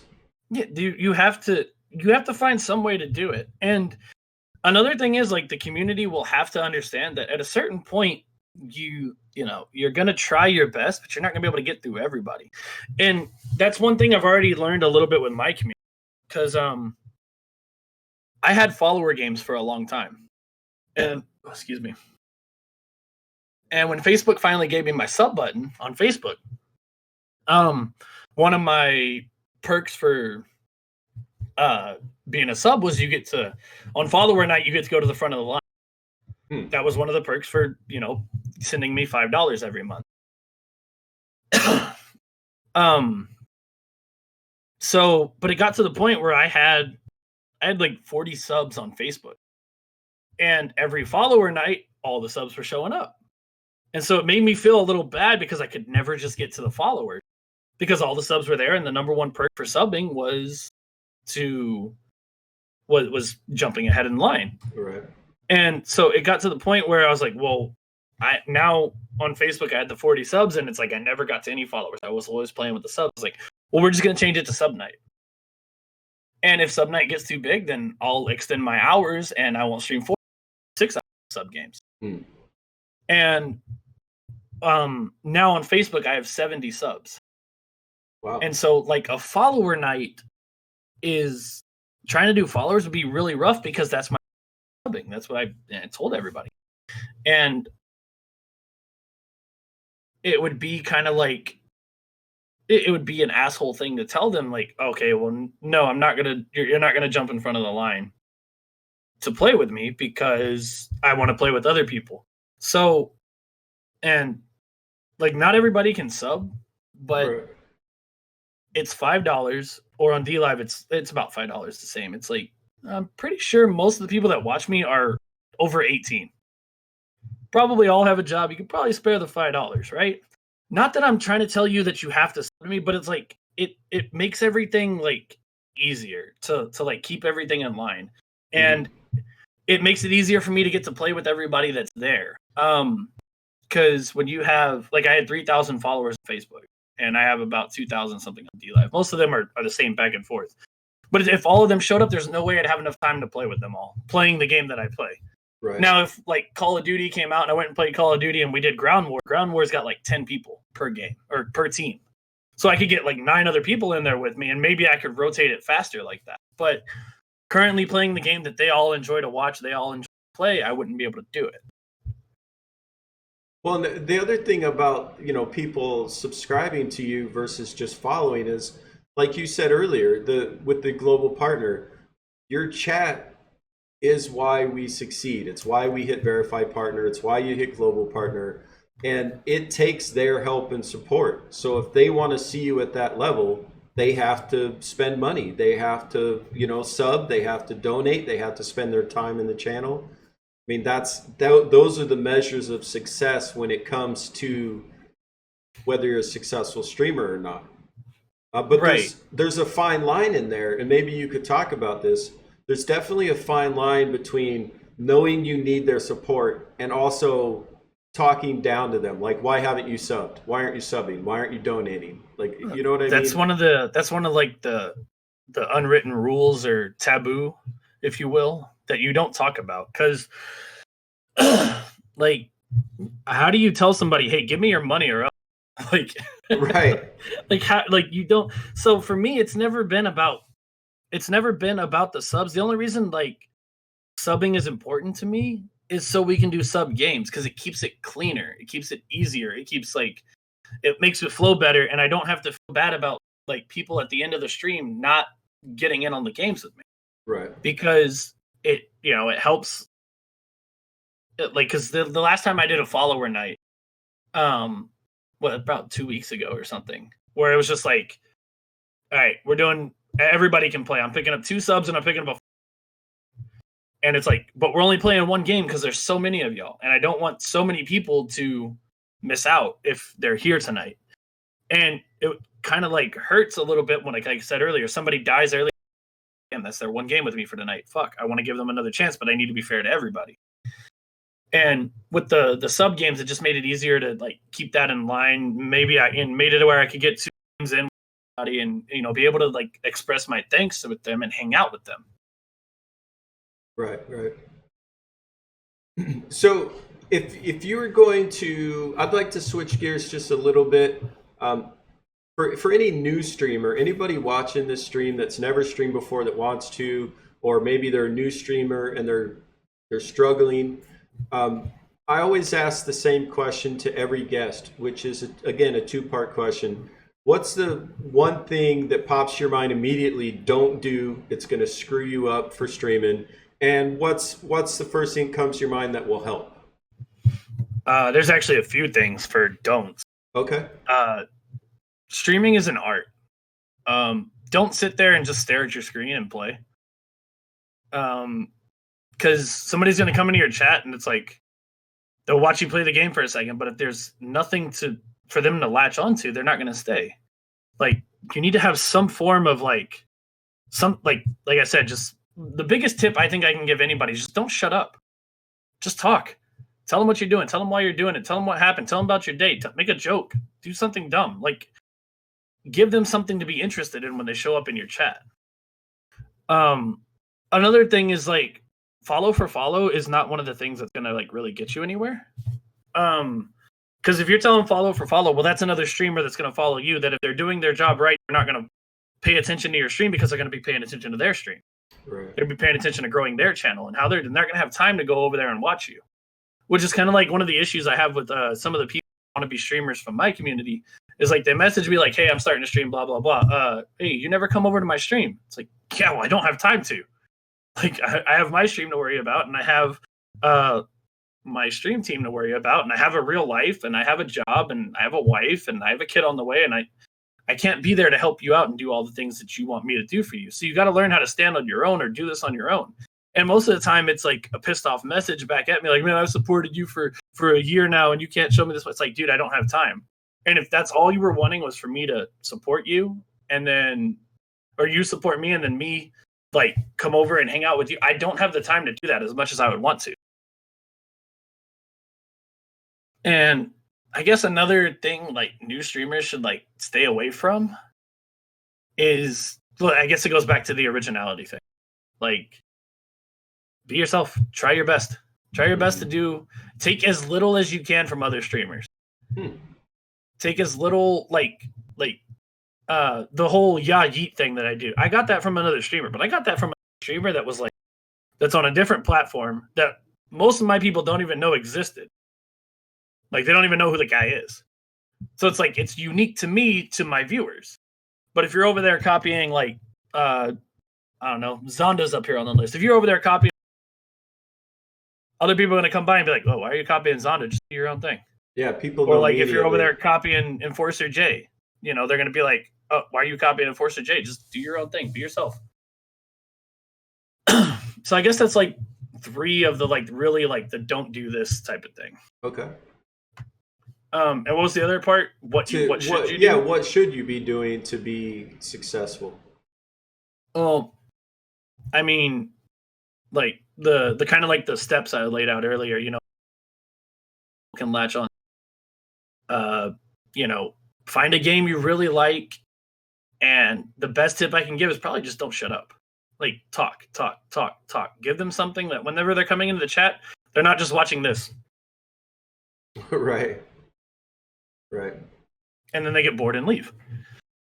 Well, when I asked you, well, when you were describing your steps earlier for how you to be successful, when I asked you, you know, I always ask that question, what to do, what not to do. I immediately already flashed back to you going through your 10 steps to be successful. I think that is a great a point to make. You actually have goals. You have a measuring stick to whether or not you are successful.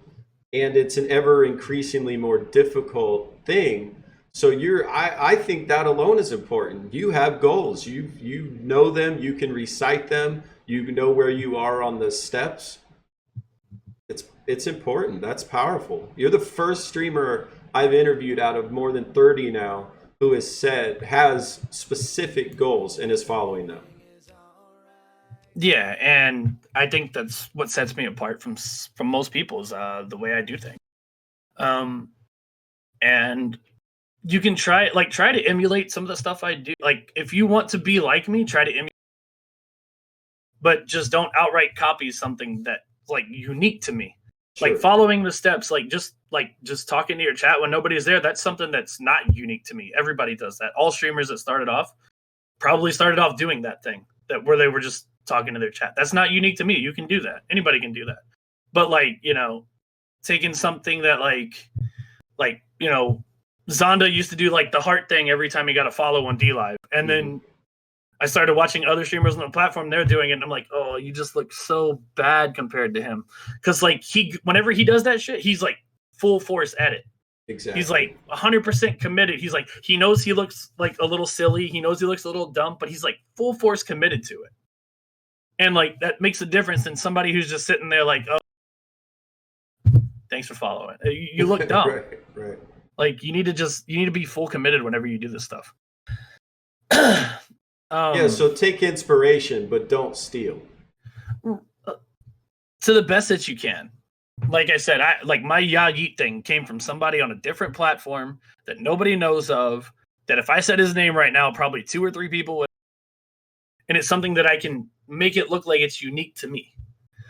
And that's kind of the goal. You want to like make it to where everything looks unique to you.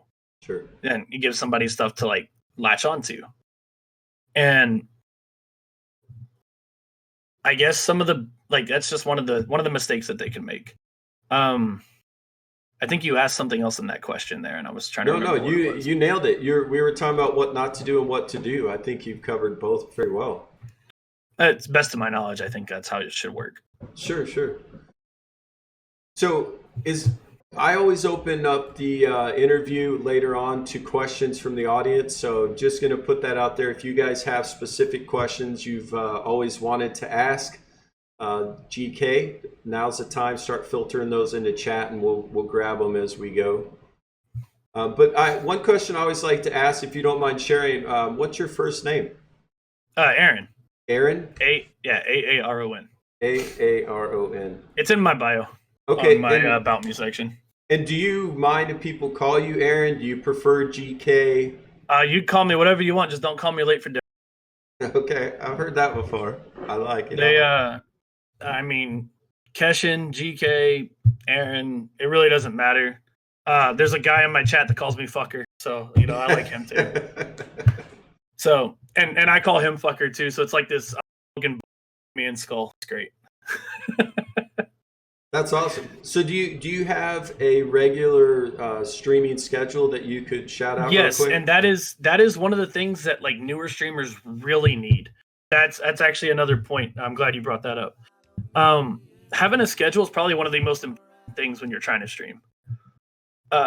So your people know you can always come back.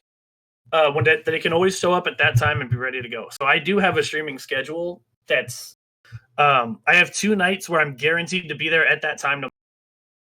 Tuesday and Thursday nights, 8 p.m. to midnight Central Time. And generally throughout those streams, I will let people know, hey, I'm going to be here all day tomorrow. It's my day off from work, and I stream all day when I'm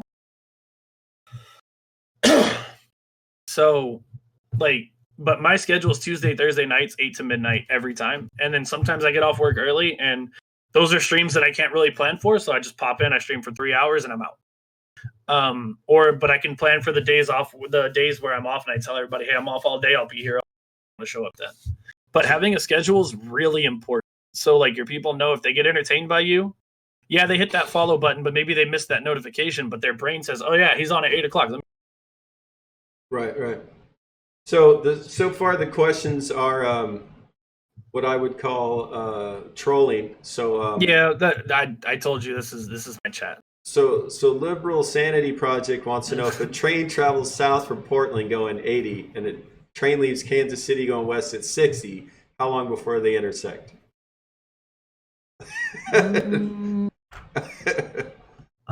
I don't know if they would intersect. I think the train going 80 south from Portland would probably run into California before the train from Kansas going west would get there. It wouldn't intersect. There you go. There's the answer. It would never happen.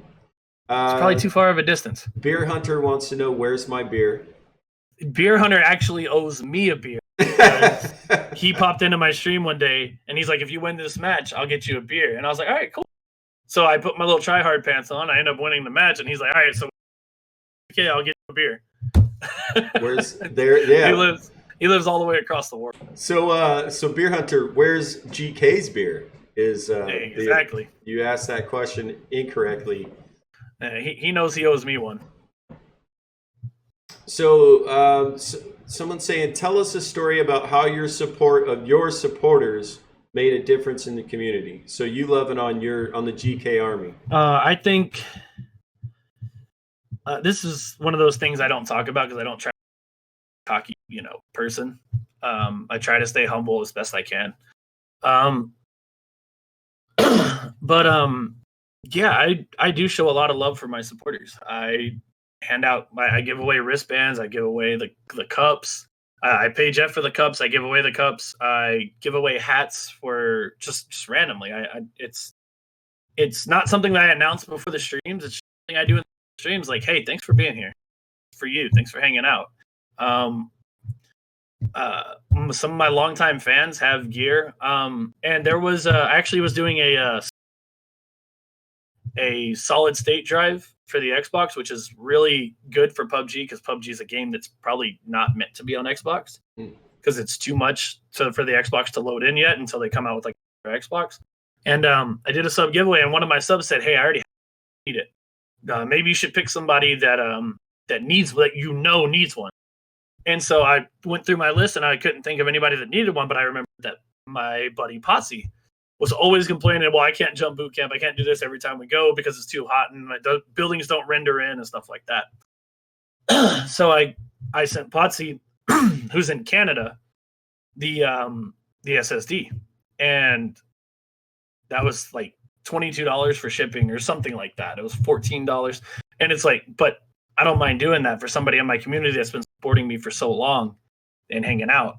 I think probably half, if not more than all of my regular viewers have wristbands from me, from various different things. Like I told them different sub nights, like, hey, if we win a game during nights, I'm gonna send all you wristbands. And there was one night where we won like 4 games, so I sent everybody wristband. And it's been one of the things that's like, I hear people talk about it, or like I hear from other people that people are talking about it. That like, hey, this guy actually shows love to his supporters, his viewers, and that I really take care of my stream team. Everybody on my stream team has a jersey, their own custom jersey, their own custom names. Everybody on the stream team has their own custom wristbands, except for Rival, because he doesn't want them yet. Rival wants to he wants to get bigger first before he gets his wristbands out. But everybody's got wristbands: red, blue, purple. The black and orange is mine. The black and purple Rich's. Blue is merch. The red's tryhards, and the light blue is snowman's. Like, so I've made sure they've always had stuff to give back to communities. And it's something I think that it's put a good name out there for me. And I do my best to take care of my guys because they're like, it seems to be working. Because like you said, you that than you did with me. Right. And that's a huge plus for my guys and me as well, because it's promoting me and I'm just doing my thing. And I feel like people that have teams or that want to make a team, like I'm under this impression that everybody just somewhat thinks like I do. And it's actually, I just thought that's how it is, how they take care of them. You hear stories of other teams not doing stuff right, not taking care of stuff or whatever. But I feel like I'm doing my best to take care of my guys as best as I can. And it's something I think speaks volumes about how I am, me as a person, my character towards other people. And it's been great. Well, like I said, with all the interviews I've done, I've interviewed a number of streamers who talked about the GK Army and being in the GK Army. I think it's fantastic. But let's talk about the stream team. What is it that they do? Do you guys play tournaments, or how can we watch you in action? First off, I don't force the guys to do anything. It's the only thing that I require of them is is to help spread the word. Now, them telling good stories about me just, I guess, comes from me just like actually having like relationships with them. Because I don't tell them to do anything. I don't make them do anything. I'll be like, hey, let's play some games together. Cool, let's do it. But the reason why I have the people that I have, it's give and take. I get something from them. Snowman, he's not the most entertaining streamer in the world, but God, if you want to see somebody wreck people, you want to see somebody put up chicken dinners, you want to see somebody win games, that's your guy to go watch. He's really good at the game and he slaughters.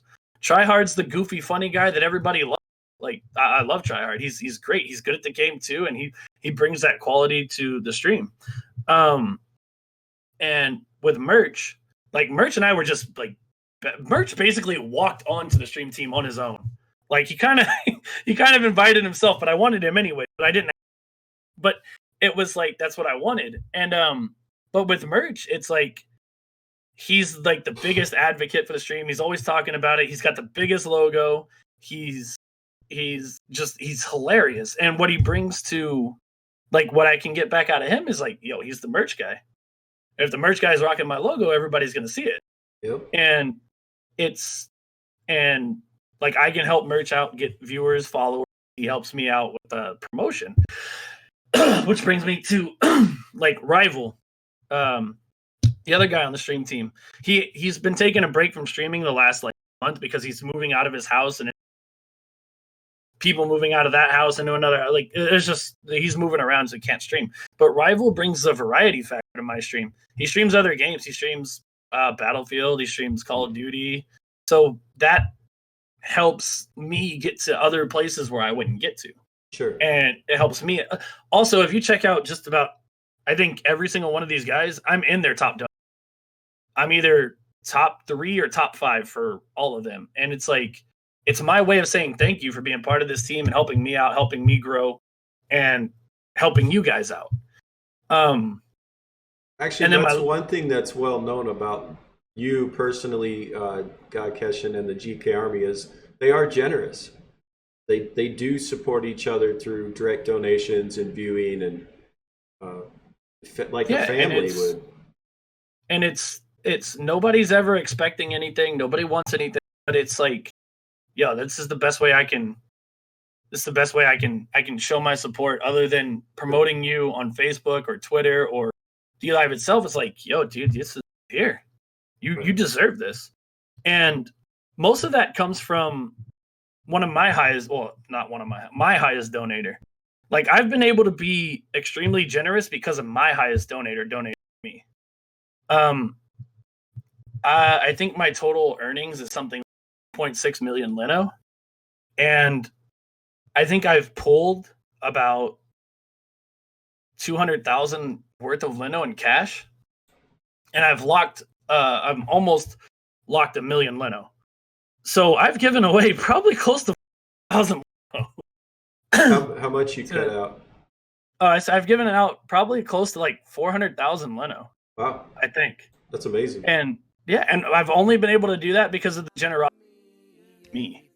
And I'm glad that's something I'm known for. I'm glad I'm known for taking care of my people. Mm-hmm. And it really is like a family. Like, I do my best to talk to these guys like every day. I mean, it doesn't always happen, but if I can't talk to them, I try to get in their stream for as long as I can. I try to let them know that they're here. I have a command in my chat that every time I stream, I try to get that command off at least once or twice so everybody knows about the team. And they all do the same for me. And the last person I didn't get to, Rich, Money Rich. He is a great personality. All he needs is a good little push. You want to put his link in chat? I can. And we know everybody else. I don't know if everybody has Rich on. He's a great promoter. He's great with communities. He's fantastic with like talking to people, meeting new people, and latching down friendships. And that's one of the main reasons I picked him up. Was he was like, you know, him and I were buds. Like, we were friends. We talked for a while, and like, it never even came up that like him joining the stream team. And then I was just like, you know what, Rich, I want you on the team. I see what you do. See the attitude you have. You got it right. Like, that's one of the guys I would want on my stream. And I have it's kind of a lot. I have 5 people on the team other than me, and I'm trying to grow myself, all this other stuff. So it's like, it's a bit of a risk, but I think it's paying off. And I think I have one more spot left that I'd like to fill. And someday maybe I'll fill it. As of right now, I'm content where I'm at. Nice. So I saw this question earlier in the chat. By the way, guys, if you have questions for GK or myself, definitely put them in the chat at this time. But one of the questions I saw, and it's valid because we always talk about this every interview. We hadn't gotten to it yet. How important is social media to streaming and DLive in particular? It all goes back to network. So the more, like, in the philosophy of it, the more networkings you have, the more opportunity people are to see you and hear from you. So it's kind of tedious. Like, right now when I start my stream up, I share it to like 7 or 8 Facebook groups, and I share it to Twitter, and like, that's it. Because I'm not really on, like, I have an Instagram, but I don't use it. Should, because I really acquire more people there. I'm just getting into YouTube. I actually cut and clipped my first video last night. I think I have to re-edit it though, because it's a little messed up. But it's social medias are a great way to get your stream out, get your platform, your content out, and people can see your character and see who you are. And so social media is huge. the issue with like Twitter and stuff, like people that haven't been on Twitter, is like trying to build. So you go to those places that allow you to like that'll retweet your stuff. Like there's a DLive retweets page, and there's like DLive promo page. Following them, tagging them in your post, and 9 times out of 10 they'll share your stuff, Right. and it'll help you get noticed. And like, but sometimes it's like you can't be lazy with it, because there's sometimes where I get lazy and it's like, oh, maybe I should have tweeted that out because like I'm supposed to, if I want to do this grind right, if I want to be on this shit like properly. Mm-hmm.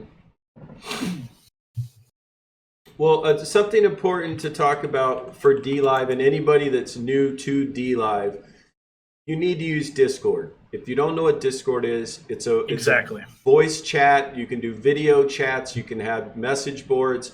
But DLive is they're on you about that. It is required if you want to be a partner, verified partner, or global partner, because all the community events are listed on the DLive Discord. Any sort of news, any updates. If you want to talk to staff, you can literally just log into DLive Discord. On the right-hand side, there's a list of staff and guardians. You can see who's online. You can message them. You will get a response. You will get help. And I feel like DLive is the first live streaming platform that I've ever been on that has that, like that you can interact with staff and get a response in a timely manner. I never saw that on Facebook, Twitch, any of them. That's the one thing I hope DLive continues to do. Merch was asking what I think about. This has been kind of like one of those subjects I've like stayed away from. Outside of the community and the viewers, but like talking about other streamers. I don't really talk about other streamers because like it seems like I'm being like rude to them or towards them or something like that.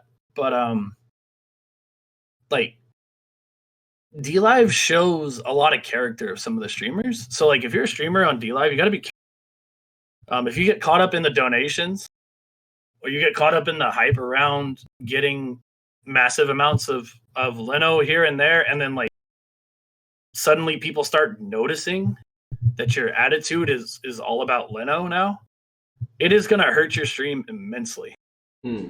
And I've gotten messages from other streamers on the platform. They're fans that don't really watch me, but they watch me sometimes.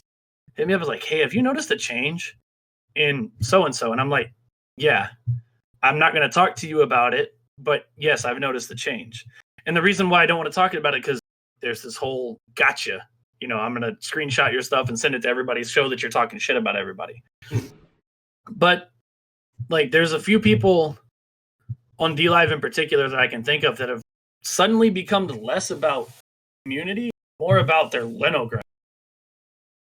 And it's all they talk about. Like, there's people that have said before that like, oh, I'm about community, I'm about growth, about getting my follower count up, and then a month later they're on stream telling their people like, well, ultimately the goal of streaming is to get money. And I'm like, did you really just say that?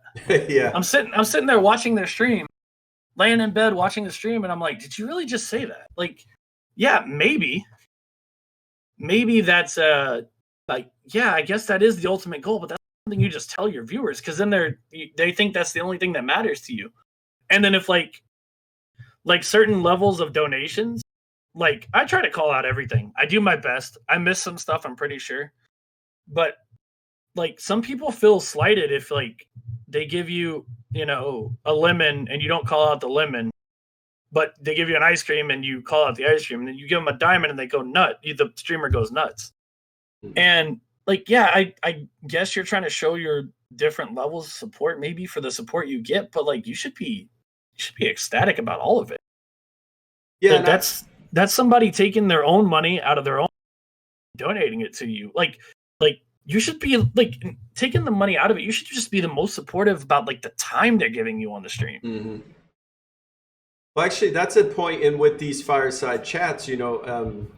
I notice every donation that's given, but I don't call them out because it derails the conversation. And right, but I'm pretty sure in your normal stream when you're doing your truck simulator or whatever, I'm pretty. Yeah, I call out every donation equally. You know, I know there's a few of my regular viewers. Their kids now watch me too, with sit next to their parents and interact. And when they donate a lemon, I get excited and I say thank you because I know that this is a child, a young person who's giving everything they have, right? Like if somebody comes in that's got 50,000 Linos sitting, static, and they drop a Ninja Guinea, I appreciate that. But that's like a fraction of their Lino. When a kid comes in who's got 10 Lino and they give you an ice cream, that's 100% of what they can give you. And if you're ignoring those smaller donations, you crush a child's day. And you crush a child. You could do that, or you could get somebody to be like, hey, well, I guess he only cares if I don't more than this. And it's like one of the things on this platform. It's like, well, this goes for like every platform, I guess. Like, just you have to show appreciation when it's there, when the support's there. Yeah. Because we're all humans. People get their feelings hurt and stuff like that, and it makes you, like, as the streamer, it'll make you look worse. As like, oh, well, it's not a diamond, so he's just like, eh. Now, I'm not telling you like somebody gives you a lemon, you jump out of your chair and like blow up your couch and put a head on and run around the room. But, all right, Joe, you have to do all that because Sweaty just did a Ninja Guinea. All right. Actually, I don't have a. Is that a Cartman mask? What is that? Oh, that's Rick and Morty. Oh, okay, okay. Yeah, sorry, I don't have one. My camera usually sits at a better angle where you can see. I have the Rick. They're actually like Halloween. But yeah, I don't know. Like, just seeing some people's character change from like this platform started to where it is now, it's kind of like, damn, I hope they get their shit together, or they're not gonna, somebody might get the wrong opinion and move on from them. And it's actually happened to a few people already. Like streamers that were already on DLive before I got here, and some streamers that came after me. I've seen their viewers come to me and be like, hey, this person, da da da da da. And I'm just like, yeah, I've seen a change, but I leave it there because I don't like stamping my name on people's stuff. I don't like stamping my name and my opinions to stuff that can be tried to be used as like a gotcha moment later on. So that's kind of like where that 95% to that 100 real comes back in. Sure, and I think somebody, I don't know how to say the name, KIY Pips, K Pips. I like the point they're bringing up, playing the devil's advocate with DLive and the platform. Obviously, I love DLive. That's why I do these interviews with other DLive streamers exclusively. Obviously, you love DLive. We've been talking about it for a couple hours. But let's talk about it. You said you've seen streamers go from being what you would call a stand-up guy to, basically begging for Lino or doing things that are questionable. Do you think the changes that have occurred on DLive as a platform are actually pushing people to be more concerned about followers, viewers, donations?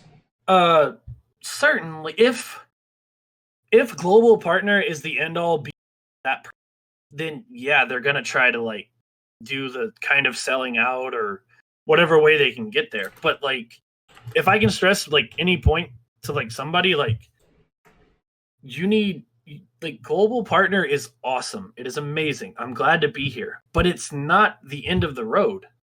It's not, you don't want to throw away your character, your community, how people see you to get to global partner. You need to keep that intact. You need to keep like your character around, and like you'll grow as long as you're doing the right things. You'll get there eventually. Like, do you need to be there tomorrow? Probably not. You probably don't need to be there tomorrow. You could probably be there 3, 4, 5 months from now and take the time to build your way there. Like, I don't think anybody's going to like stop you from streaming unless you plan to, I don't know, get a job that makes you work 18 hours a day or something like that. Or if you're like, married to somebody who doesn't support you streaming. I guess, yeah, but that could be at that point, but if that's the thing, like, then you probably don't have the time and place to, you got to like, think 12, 13 days. and then you got to do at least 35 hours. And if you have a real life and a job and a non-supportive person, you're not gonna make it there anyways. Definitely. So do you think there's anything that we've missed in terms of talking about DLive or streaming in particular that you would like to bring up? I don't know. I want to see what he's saying, that I'm not talking like GP. I'm using GP as an. He wants to talk about building the platform. Now the changes, if you don't ask, you don't get. I don't know. I feel like it's gonna be. I think every platform that tries to like promote and grow something, or every like different social media like goes through something like this, where they have the ability to like you're trying to promote, so you like do this certain thing that tries to promote the platform, but it's gonna get detrimental like when streamers stop focusing on the community and start focusing like on themselves or other things other than trying to grow the platform. But DLive itself, with the I think he's talking about like DLive's like chess changes. Let me read his question again quick, because I think that's what he was talking about. With more, let's see, platforms become that though, with all the changes becoming a lot less of, maybe not on the scale you're referring to though. Yeah, I do feel like DLive, like some DLive streamers are losing that community value, and it's becoming about getting donations and making that grind. But like to the point where I said, you just have to, you need to not focus on global partner tomorrow. You need to set global partner as a goal and then get there. So yeah, I feel like some of the streamers are doing stuff they shouldn't be doing in order to get to those places, and like, I don't know, maybe follow for follow or something like that. But maybe that answers his question. And somebody asked earlier, which we kind of covered on, but if you want to touch briefly again, they asked if you would be open to playing games other than PUBG in the future, or if you have other games that you're looking at. Yeah, I don't plan to sit on PUBG forever. And I was kind of talking about this when we were saying that like streamers have to move on to other games. Like we have, like, no game lasts forever. So I do have plans in the works. I tend to keep that information to myself for my next move is, because I like to have an edge if I can. Coach point out COD's one of the good games. I don't know, maybe it's Fortnite, maybe it's COD, maybe it's something else that's coming out, maybe it's transitioning to PC. But there's been it's a science. You have to be careful with it, because there's other streamers that have moved platforms or moved games way too early, and now their streams are dead or dying, or like, some people used to have 150 plus viewers. They have, 3 or 4 viewers on DLive and 8 on Facebook or something like that. And it's like, it's all about being strategic about it and like building that community, not moving too early. So yeah, I have plans, but hopefully I can just feel them out and do it right. Because if not, you can end up being one of those streamers who used to have 100 plus people watching, 70, 80 given night, and struggling to get to 3 viewers, 5 viewers, and 10 viewers because you're not on the platform you used to be. So other people are, the people don't watch you because they're Xbox players and you're playing PC now. Or if you were a PC player, now you're playing Xbox, or Xbox to PS4, that kind of transition. Or you're not playing the game they like anymore. And whenever you do that, if people leave, you have to like get back to yourself, figure out where I started, how I started, and redo that whole grind again. But you got to commit to it. Like, why did you pop off in the first place? Well, you were committed to a game. You played that game, you built the community off that game. Okay, so you got to go to this new game. You got to grind that game. You got to build a community off that game. But trying to switch way too soon is something that's really detrimental to streaming. And I do have plans to move, and I hope my people move with me when that time comes. And if not, then I'm gonna go back. I'm gonna reassess my situation. I'm gonna start at step 1 again, and I'm gonna build my steps again, all the way back up, and hopefully I can get back where I was. Well, you've actually built your audience playing PUBG in particular. So, do you think like the transition from Facebook to DLive? probably similar in nature from PUBG to a different game in terms of losing a chunk of your viewership and having to start over. I did. And the thing is, I still stream to Facebook because it's an out. It's another social media, and it helps because what I do is with my Facebook stream. The reason I still stream there is so I can get viewers there. I get follows, and then I go to my follows, and then I shoot them that exact same copy paste message that I used when I was originally moving DLive. Like, hey, I'm trying to get on this platform. If you enjoyed my content enough to like and follow my page, maybe you'll enjoy my content. Download the app and hang out with me over there. Mm-hmm. And that's why I still stream to Facebook, so I can reel in a few more people like that. But I have some people that just they only watch me on Facebook. They never watch me on DLive, which is a little frustrating because I've tried to push over to DLive because that's where I want to be. That's where I want to have success. It's where I want to grow. Mm-hmm. And it's a little frustrating whenever you have those people that just never come to DLive. And sometimes it's because DLive doesn't work for them. But I feel like that issue's kind of like moved on. Like back in the earlier days, like 4 or 5 months ago, people were having because of like a different, like you had to download it like a weird way if you had, and like it didn't load right, it didn't buffer right, so they would go back to Facebook. I think we're past all that now. Mm-hmm. I think we're basically like DLive's been able to take care of itself. The videos don't buffer as much unless you have like really shit signal. So yeah, it's just you got to like I still stream to Facebook because I'm trying to do CCU, trying to grow my CCU and transition them over to DLive the same way I would try to do it from game to game. I'm like right now I'm just really focused on my community and trying to nail down people so when I move that game they want to come for me and not for the game. Sure. And that is the biggest compliment to a streamer when somebody follows you from game to game because they like you and not necessarily the game you're playing. Now the game you're playing helps if they like that game too, but you hope that you make that good enough connection that that's not the.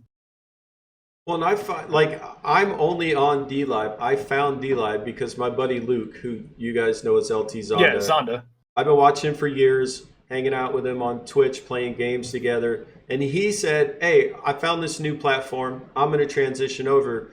It wasn't even a second thought. I'm like, "Okay, I'll download it. I'll check it out. I want to watch you stream."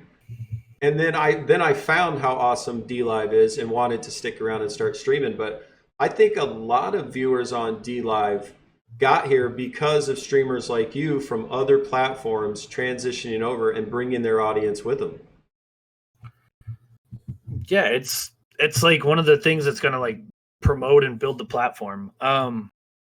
It's like it was a struggle. Like I was sitting there and I was messaging everybody, and like DLive I had like 12, 13 active viewers. Facebook I was having 20. And it's like I would get up to 18 and Facebook would get down to 15, slowly transitioning them. And it was just a great feeling to like have a community that gets behind you and pushes you to up your view account on the other site and take that extra step to download the app and make that account and get over here. Right. I mean, I won't say specific names, but even some of my guests that I've had on the show, they can pull 200 viewers as soon as they go live on Facebook, and they're still at like 20 something on DLive. Like, how long do you think it's going to take for DLive? It seems to be growing exponentially, but how long before you can match those kind of numbers on this platform in your estimation? I think if it comes down to the community promoting it. If everybody's still promoting it on Facebook, I mean, we have the biggest single YouTuber in the entire world promoting the platform. Right. Like that's helping out enough already. But it still comes down to like grassroots because like there's actually people that don't know who PewDiePie is somehow in this world somehow. I met him when he came to DLive. Yeah, I don't know how. Like PewDiePie was like part of my life growing up. I watched his videos like all the time, and I knew who he was and all that other good stuff. But so like for me, it's like, well, who doesn't know it, right? So, but it comes down to an educational thing about putting DLive out there, explaining what it's about, what's going on with it. You know, why is this a better platform? And it takes effort, like to actually convert somebody from, you know, another platform to here. Oh, sure. And like you said, I think a big part of being successful streaming, like I would say maybe half your time as a streamer is being live if you're doing it right. The other half needs to be watching other streamers, supporting the community, using social media like Twitter and Discord to keep up with the current events, but also to support and communicate with other streamers. Right? Like if you're just logging on and streaming, you're not doing enough. No, you need to be, and that, like, also I've had probably 30 or 40 different people that from my community that I have like personal chats with. Like, I know things about their life. I know their dog's name. I know that their daughter broke their arm 2 weeks ago and she's healing now. And I know that one of my guys works out of state a lot, and he pops in and he hits me up and I hit him back. And it's like if you just take that same mentality of trying to grow the platform will blow up. And it's kind of like you said, 50% is like streaming and 50% is network. And there's Skull, that little fucker. It's networking and growing the stream and getting your name out there and hanging out, but not hanging out and be like, hey, I'm going, see you later. Like, it's just make friendships. Absolutely. So, I mean, I've actually met another streamer from DLive in real life. He came, spent a week at my house, and hung out. He just needed a break from his reality, and he's a veteran. I'm a military veteran, so we were just supporting each other, and it was awesome. Like, he and I are going to be friends now for the rest of our lives, and we met on DLive. That's great. That's awesome. Thanks for y'all service. Hoorah. Yeah. It is the 4th of July here in America, which is known as Independence Day. Without getting into any politics or anything, just want to say, hope you guys have a happy, safe 4th of July if you're in the United States. And that's probably another tip for new streamers. Don't talk about politics. Is income. Sorry, you're trying to do as a streamer. You cut out a bunch there. Could you say that again? Oh, okay. I was saying, like a new streamer, that's kind of like another thing. Like, don't talk about politics in your channel unless you're trying to be a political. Politics is just meant to divide and conquer. Exactly. And that's not what you're trying to do as a streamer. Exactly. Yeah, I get pulled into those about every 10 or 12th stream. There'll be a political or religious conversation. And honestly, guys, on DLive, we are friends, we are family, we are a community.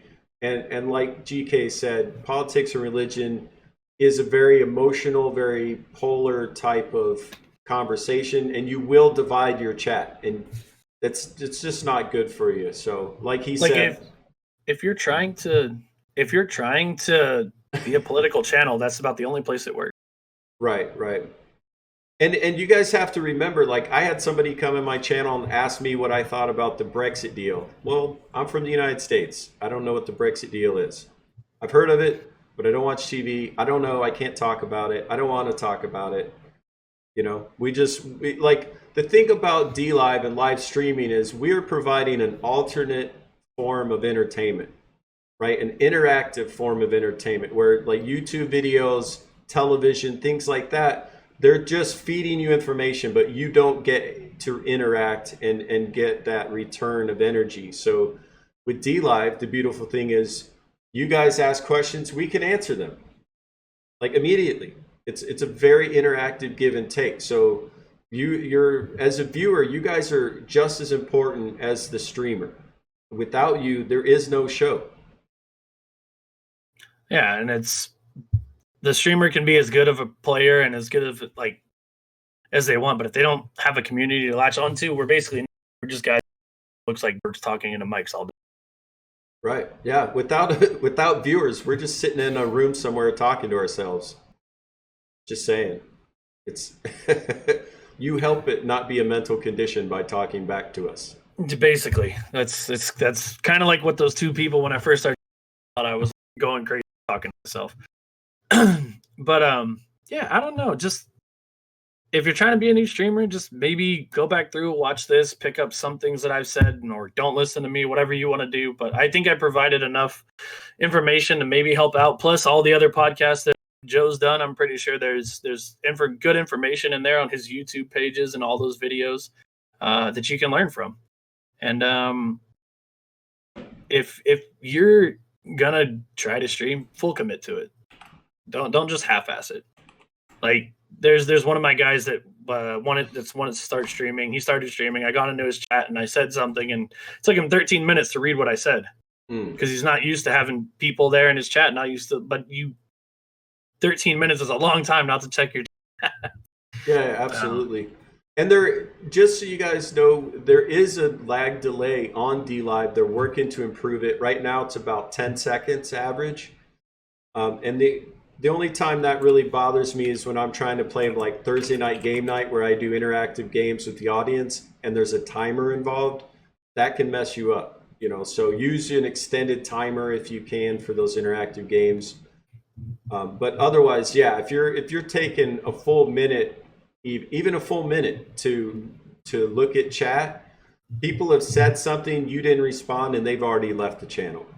Yeah, that's and some people like pop in, they say hi, and if you like don't answer them immediately, they're gonna spam hi and hi again, and they're like, hey, like, why are you ignoring me? And it's something you have to like consciously think about. Absolutely. But I just feel like DLive is gonna go places. And I think everybody should be ready for it. And I think you should stay true to yourself and stay true to the way you stream and adapt when necessary, but don't become a Leno lizard. I like that. Best advice. I like that phrase. Yeah. Well, I was Go going ahead. to say the great thing about DLive over other streaming platforms is they make it very easy to get Leno, which is the currency used on DLive. It's very easy to receive it as a donation. It's very easy to then immediately turn around and give it back to somebody else as a donation. You can lock it in, which is a way to invest in the platform, and you get daily returns based on the amount of locked in Leno that you have. If you, like us, we're streamers, you actually get content bonuses exactly a week after you've streamed. It's an incredible platform. It really promotes the community.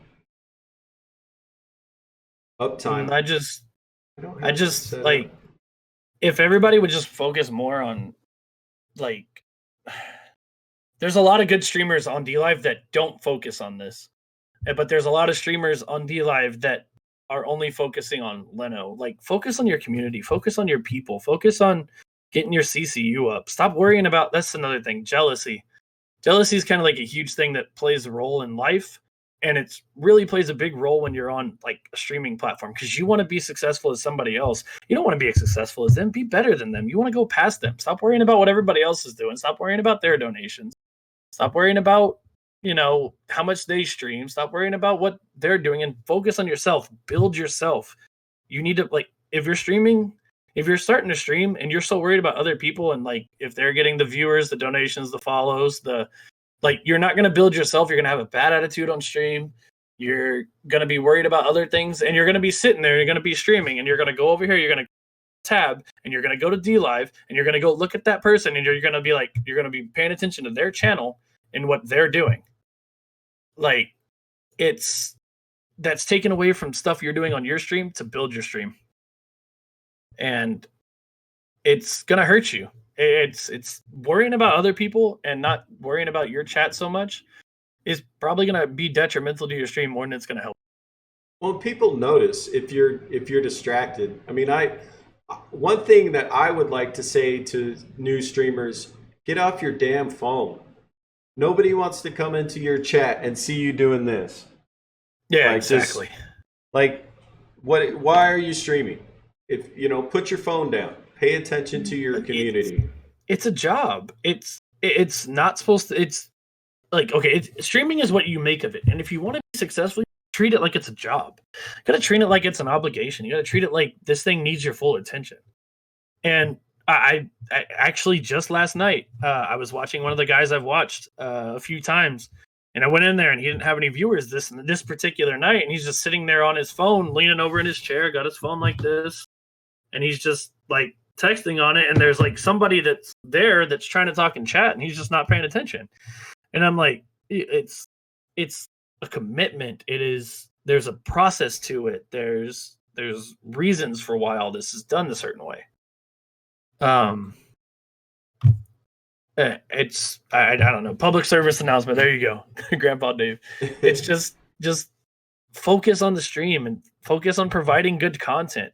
If you worry about your viewers, you worry about your community, you worry about your level of content, you'll be a successful streamer as long as you stick to it. And you have, you're making quality content, you're making quality stuff. Just stick to it. What do you Real think? fast, what do you think about giveaway streams? Yeah, exactly. I hate merch. I hate him because this is something him and I talk about, like during like when we just talk on the phone. I like the only giveaway stream I announce is my sub giveaway stream. Like whenever I'm like, hey guys, like because last month I did a controller. I did an Xbox controller that I customized. It was black and orange. The buttons look different, and I had it engraved with the GK Army on it. That's the only giveaway I talk about is my sub giveaway. But there's other people that that talk about, I'm going to give away a Ninja Genie, 3K in my chest. You go into their stream and they have like 200 sitting in there, and it's like, okay, yeah, sure. You're going to put the 3K in there, I'm sure. And it's kind of like taints you a little bit. It makes people like, well, why is he saying he's going to do a giveaway, but there's nothing there for him to give away? Or when people do giveaways and they do like hand selected winners, and it's kind of like it looks really obvious that that's you look really bad, and like all associating with makes it look real bad. More water? I need more water. Is that what you're trying to tell me?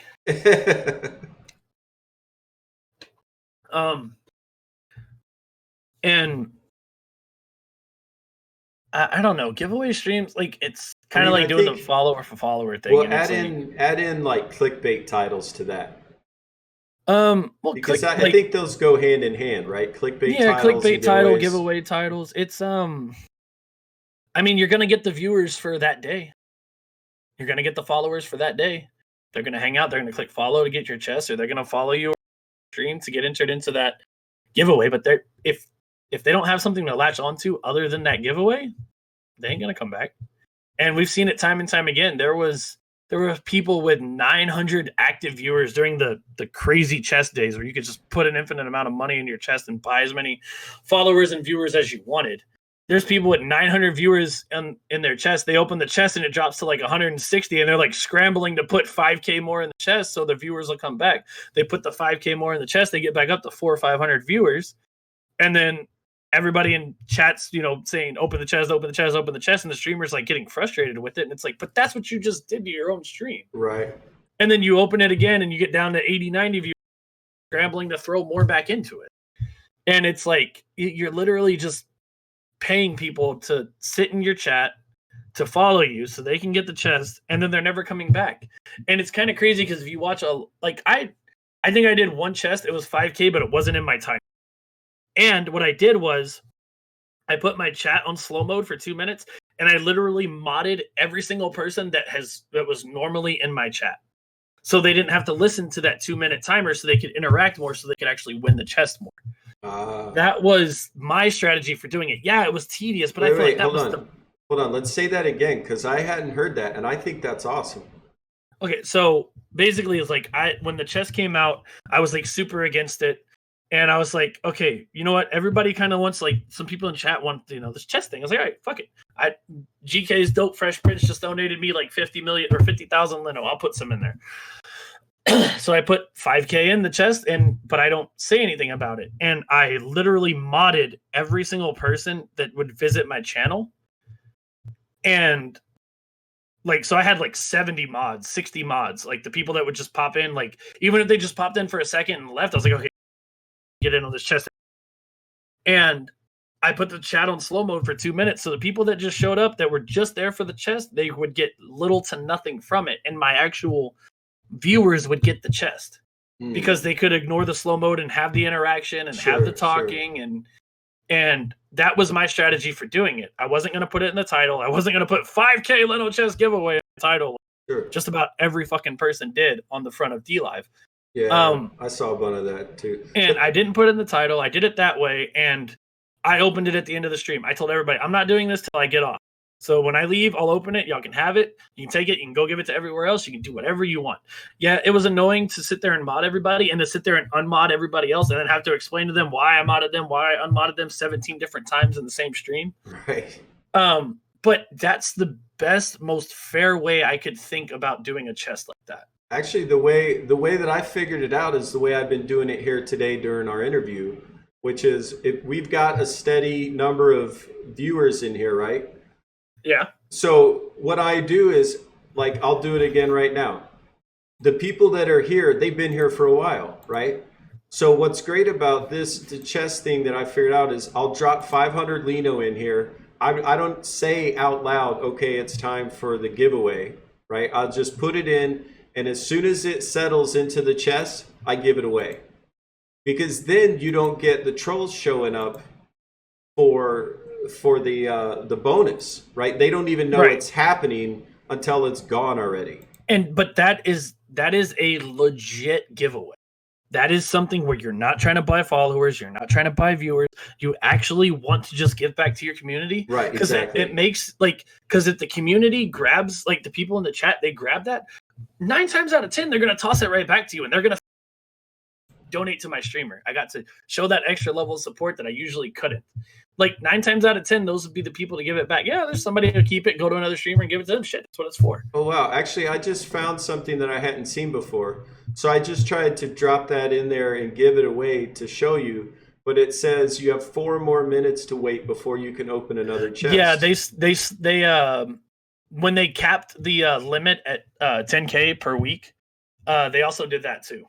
Okay. So people just couldn't do giveaway after giveaway after giveaway and buy followers and buy viewers. So is it 5 minutes or 10 minutes? I think I think it depends on how often you do it. It's probably where a cruise over time and it gets longer and longer type of thing. I see. But the whole giveaway thing, that's how Quinn. That's one of my dudes. Sorry, I had to shout him out. That's one of the things that really got under my skin was watching all these people, and then they're sitting there with their 200, 300, 900 viewers acting like they earned those viewers. Acting like this is what I do all the time. I have all these people all the time. And you go watch their streams now and they have 5 people, 10 people, 20 people. Maybe sometimes they spike to 40. And it's yeah, I'm glad you paid $300 for that one day where you got 1,000 followers, but nobody's watching your stream now. Good job. Maybe that's a lesson they'll learn. Maybe that's a lesson people learn on DLive. Maybe that's a lesson that new streamers will pick up. And if so, it'd probably help out. It'd probably be really good. But Sweaty's asking about raffles. I don't know. Raffles are an interesting one for sure. Most people do raffles. It's you could donate $1 to my PayPal, or if I'm on Twitch, 100 bits to Twitch, or stars if you're on Facebook, or 100 Leno if you're on DLive. And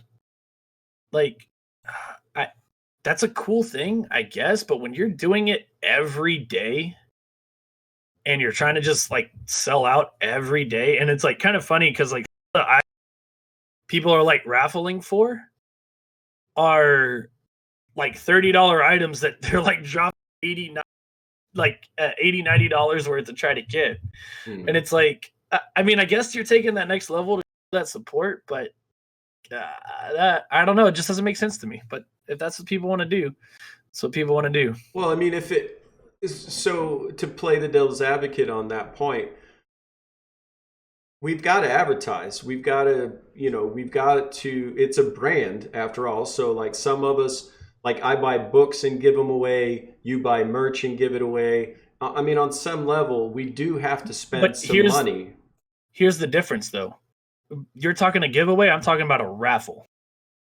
Can you be more? Well, somebody actually asked in chat, what's the difference? The difference is a giveaway typically a giveaway is done I don't know, with me, I have the sub giveaway. All you have to do is sub to be in it, right? Raffles are you sit there and you keep sinking money into it to get more tickets to hopefully win more. And Oh, I see what you. Okay, okay. Yeah, that's kind of the difference because like somebody's like, Like all pay right, to well play. it's 100 lino to get an entry into this raffle. And so there'd be like some people, like let's say if I was gonna raffle off like my epic merch flask here, right? I think merch sells these for like 20 or 25 bucks. If somebody was gonna donate me $50 to get in that, like me personally with my character, I'd be like, yo, dude, you don't need to send $50. Just contact merch, give them the 25 and get yourself a flask. Right. But some people are just like lino lizard enough that they'll like take that and I guess feel good about it. I don't know. Well, I I couldn't do saw that. I saw a streamer say, subscribe to win to be entered to win 3 diamonds. And I was like, well, can't I just keep my 3 diamonds? Basically. Like, I mean, I will sub to you because I like you and I want to find you on the following tab when you're live, not Exactly. because I need your 3 diamonds back that I just gave you. But it's just like everybody like money is such a huge issue when it comes to streaming for so many Well, in people. general. Like, right, but like we're talking about DLive and streaming, so I'm gonna try to keep it to that. Sure, sure. Money is a huge thing in life, of course. When it comes to streaming and you're like getting that earned money or whatever from your content, like that's great. But when your content just becomes like it's evidence to other people that your content is just and how much you can that day and how much you can pocket, like it's gonna hurt your brand. And it's happened. People message me about certain streamers that I've been friends with for a while. And the only thing I can say to them is like, hey man, that's just it's what they do, or that's their thing. Like I have to keep that opinion to myself because I don't want to talk shit about friends. But like Merch was talking about spending $80 to win a $30 prize. Like I couldn't let somebody do that. Like I would just be like, yo, you want this cup? This cup is like this cup's a $30 cup. This flask is a $20 flask. Like contact Merch and get it from Merch. And it's just really it gets under my skin watching other people do stuff like that. And like I said, this is one of those unwritten rules you don't talk about. You don't talk about other streamers. You're trying to just promote positivity. When you're talking bad about somebody else on a platform, you're kind of like hurting the platform because maybe that person, somebody listens to you and maybe they don't watch that person no more. So now that's CCU down for the entire platform across. Right, right. Well, I find it interesting that what I've heard two things from people about you. It's either he's loud and angry or he's incredibly loving and kind and supportive, right? And so I'm trying to nail down why. Like from this interview, my time with you, you seem incredibly intelligent, insightful, empathetic. I mean, My wife's gonna laugh at you. no, like you seem to care. You've put time and energy into being a streamer and to doing it correctly. You put time, money, love, effort into building a community that's supportive, that you love on, that loves on you back. I mean, I don't understand where the other rumors come from that you're angry. I was a little nervous before we did this because I'm like, I don't really know GK that well. And you hear rumors both ways. Now I'm like, I think this is the reason I'm saying this out loud is I think this is a good teaching lesson, which is don't believe the hype. If you want to know about a streamer, go spend time Go with to their them. channel. They all stream. There's a channel. Go hang out. Yeah, hang out Now, with them, get to know them. I there's times like I said, I get sometimes it's showmanship, sometimes it's legit. Where if I'm frustrated with my game, I'll like there was the other night, I let out a big died because it's like the third game in a row where I died like a really dumb way, and it's just like like I said, it's sometimes it's showmanship, sometimes it's actual rage, and sometimes the fans can't tell the difference, and that's okay because that's my job. Right, right.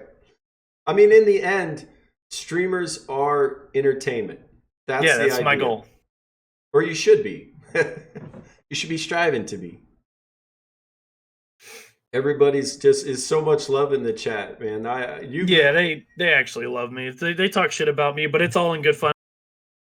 Like when we're playing together, like it's like the bromance, and it's like the whole me and Skull, the Skull FR guy there, like You know, he was always talking about how I always get headshots, so he wants to join my game so he can take the headshots for me. And it's like, well, I don't think it works that way, but maybe. And you know, it's the funny jokes. Like there's this never-ending running tube steak joke in my stream because I didn't know what it meant. Like apparently tube steak is a part of the male body or something, and I've never heard that before in my life. And I was sitting there like dumb on stream, and so ever since then it's been this never-ending joke that somebody comes inside my chat and is like, "Oh, we eating tube steak today?" And I'm like, Jesus Christ, guys, I don't want my chat to devolve to this degenerate shit.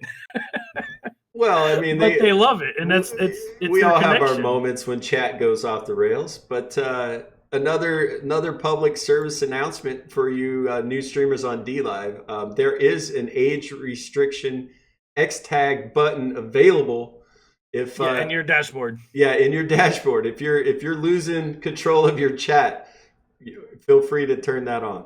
And it keeps basically anybody 18 and up can find you easily. Under 13 to 17 can't. But yeah, I don't know. The DLive's been great. My community's been great. I'm hoping to just grow. I'm hoping to just keep grinding, and I'm hoping my community understands that, like, and this goes for other communities too. This isn't just mine. Like there's other streamers that go through what I'm about to say. When your streamer's trying to build his community, trying to build his stream, trying to build himself up, like you got to be supportive of that person too. Like just because they're not playing with you that night, it's not sub night. You know, there's another streamer I know that has like 3 days dedicated to playing with viewers every week. And if he's not playing with those viewers during that week, those people leave, and it's like, damn. Like at least you can do is open a browser for phone, give him that view. You know, he plays with y'all 3 times a week. I mean, the best I do is once a week because I understand there's a philosophy behind things. Like there's networking, playing with other players. There's community building, sub games. There's stream grinding. That's my time to make myself bigger. And other viewers need to know that. Communities need to know that when your streamer doesn't want to play with you, it's not because he hates you. It's not because he's mad at you. It's not because he doesn't like you. It's because that we have priorities. We have things that we have to do to further our channels, to grow. Right, absolutely. And I think that's why these sort of these podcasts that we're doing are so important, because you guys, the guests get to talk about things that they can't necessarily cover on their stream, like educating the viewers and educating new streamers and talking about channel etiquette. Like if you guys want the God Keshin to continue to be a global partner, you need to spend time in his chat, not just drop by and donate, right? Not just sub or follow, but spend time in there. With any viewer with any streamer you like to watch, like you like watching Zonda, Jay, Dab, all the other guys from the Facebook community. Like if you enjoy their streams, you need to help them keep it up.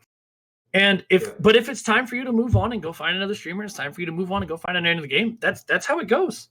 Like we understand that too, but it's hard to see you pop in when it's sub night and you're not there the other night. And other streamers don't say that, but I'll say it because this is my time to be my 100% real and not my 95% stream. Right, exactly. Like it's something you need to take into account that like we have goals, we have things we want to do, and as much as we love playing with y'all, we have to grow as well. We have to grind as well. We have to do all those things. That's why we have dedicated nights to play with people. Exactly. Yeah, I have one night a week, Thursday nights, that I do Thursday night game night, and otherwise I'm like you said, grinding, building the channel. I'm doing my podcast, I'm playing games. I'm trying to maintain the requirements, obviously, of DLive to maintain verified partner. But also, like you said, it's less about that and more about my commitment to my brand and to my channel. Exactly. And if like you're your number one fan, you are your number one promoter, you're your number one publisher, one like producer, like that's you. Nobody else is going to do that for you. And if we take time out of the time to try to grow the stream, to show support, like you got to understand, we cherish that time with subs because we know we can't do it every day. We cherish that time with followers. We know we can't do it every day. Yep. And so it's awesome and it's great to get your community involved. And if we don't play with you the next night, just know that it's not because of any other reason other than we need to grow the brand. We need to work. We need to grind. And if I could play with my subs every single day and my channel would continue to grow and grow and grow and grow and grow, I'd play with my subs every day. But it doesn't work that way. And other streamers probably feel the same way, that if they could just play with fans and their channel would grow every day, they would do that. That'd be the working philosophy. That's what I would nail down and do. So, and again, like I'm saying this about me, but I'm also talking about other streamers that think the same way that aren't saying that on their channels. Just so the people that are here that maybe watch the other streamers too can get this philosophy in their head, like, oh, that's why such and such streamer doesn't want to hang out with me or today. That's why they're not playing with us today. And it's not just about like me saying this, it's about like getting the message to other people that like other streamers have to go through this stuff too. Well, and the specific reason I think that why we have to stream solo a lot is because I can control 100% of the content when I'm streaming solo. And with that party, you can't control whether it's good play, you can't control the conversation. Right? Is that what, would you agree with that? Well, yeah, and like if you're somebody that you know has kids watching who says the F word every other word playing, or I make a dirty joke because somebody else said something in chat and I'm like, yeah, and I agree with them, or I make the same joke or whatever. Like you just have somebody that's like really loud that you're playing with that's over the top about everything. Like it's hard to like nail down that brand to you, nail down what's special about you. But that's why solo playing and solo grinding or solo streaming is the number one best way to build the community. Once you've had that community built and you're happy with sitting that shit, by all means, go ahead. Do squads every day, stop building your community, and just live off of where you're at and be content with where you're at. But don't be mad if you're not growing, because people want to connect with you. They want to connect with the streamer. If they wanted to connect with the person that you're playing with, they would go to their channel. And sadly, that's what happened to some streamers. Some streamers sit there and they're streaming just fine, and then they party up with another player, and that player comes on and they're streaming, and then they just leave and go to that other streamer. It's like, well, yeah, maybe that's your friend, maybe that's your pal, but like, if your goal is to hang out with your friend and get as many views as you can while you're hanging out with them, then go for it. But if your goal is like, if you want to tell people like, I'm trying to grow, I'm trying to grind, I'm trying to get bigger, I'm trying to make this a real thing. No, you're not if you're doing it like that. Because you're avoiding the biggest steps, which is like being able to just 100% integrate with your chat. Sure. Well, and like Line Life saying, he agrees, but it seems to be hard when viewers turn into friends because they don't always understand the grind. But that's what we've been kind of talking about that the whole time, like about how when you're playing with your viewers, you have to kind of like make it known to them that this is something I'm trying to do. This is something I want to get more successful at. Something I want to be bigger at. This is something that, I have a production scale that I'm trying to climb, and they need to understand that. And I understand that it's hard whenever they're friends. Mm-hmm. But if they're a friend, if they really are friends, they'll understand why you need to do something. If they're just somebody that wants to hang out with you, just to hang out with you and like play a few games, and maybe you play 1 or 2 games with them, but then you got to go back to grinding for yourself. Because nobody else is going to grow your stream like you will. Right. And the only other person that'll help you grow your stream is if you somehow got Shroud, Dr. Disrespect, Tim the Tatman, Ninja to somehow jump in your stream. PewDiePie. Well, right. If you got them to jump in your stream, yeah, that'd grow your stream. But let's be real, none of them are friends with us. Yeah, but if you got other people to jump in the stream, like it's gonna take away from you. So if your friends don't understand that you need to grind for yourself and you need to grow yourself, then maybe you need to tell them like, hey, like I got to do this, and if that's your choice, that's your choice. But it's hard. Yeah, absolutely. See there, I forgot to damn it, I forgot to give away the chest, and we're starting to get leeches. Let me get rid of this before it becomes an issue. All right, guys. So we've been going 3 hours. I didn't even realize it, but we just hit the 3-hour mark. GK, I don't want to wear you out, buddy. I could talk all day. Well, you. That's what I told you on this. We're gonna.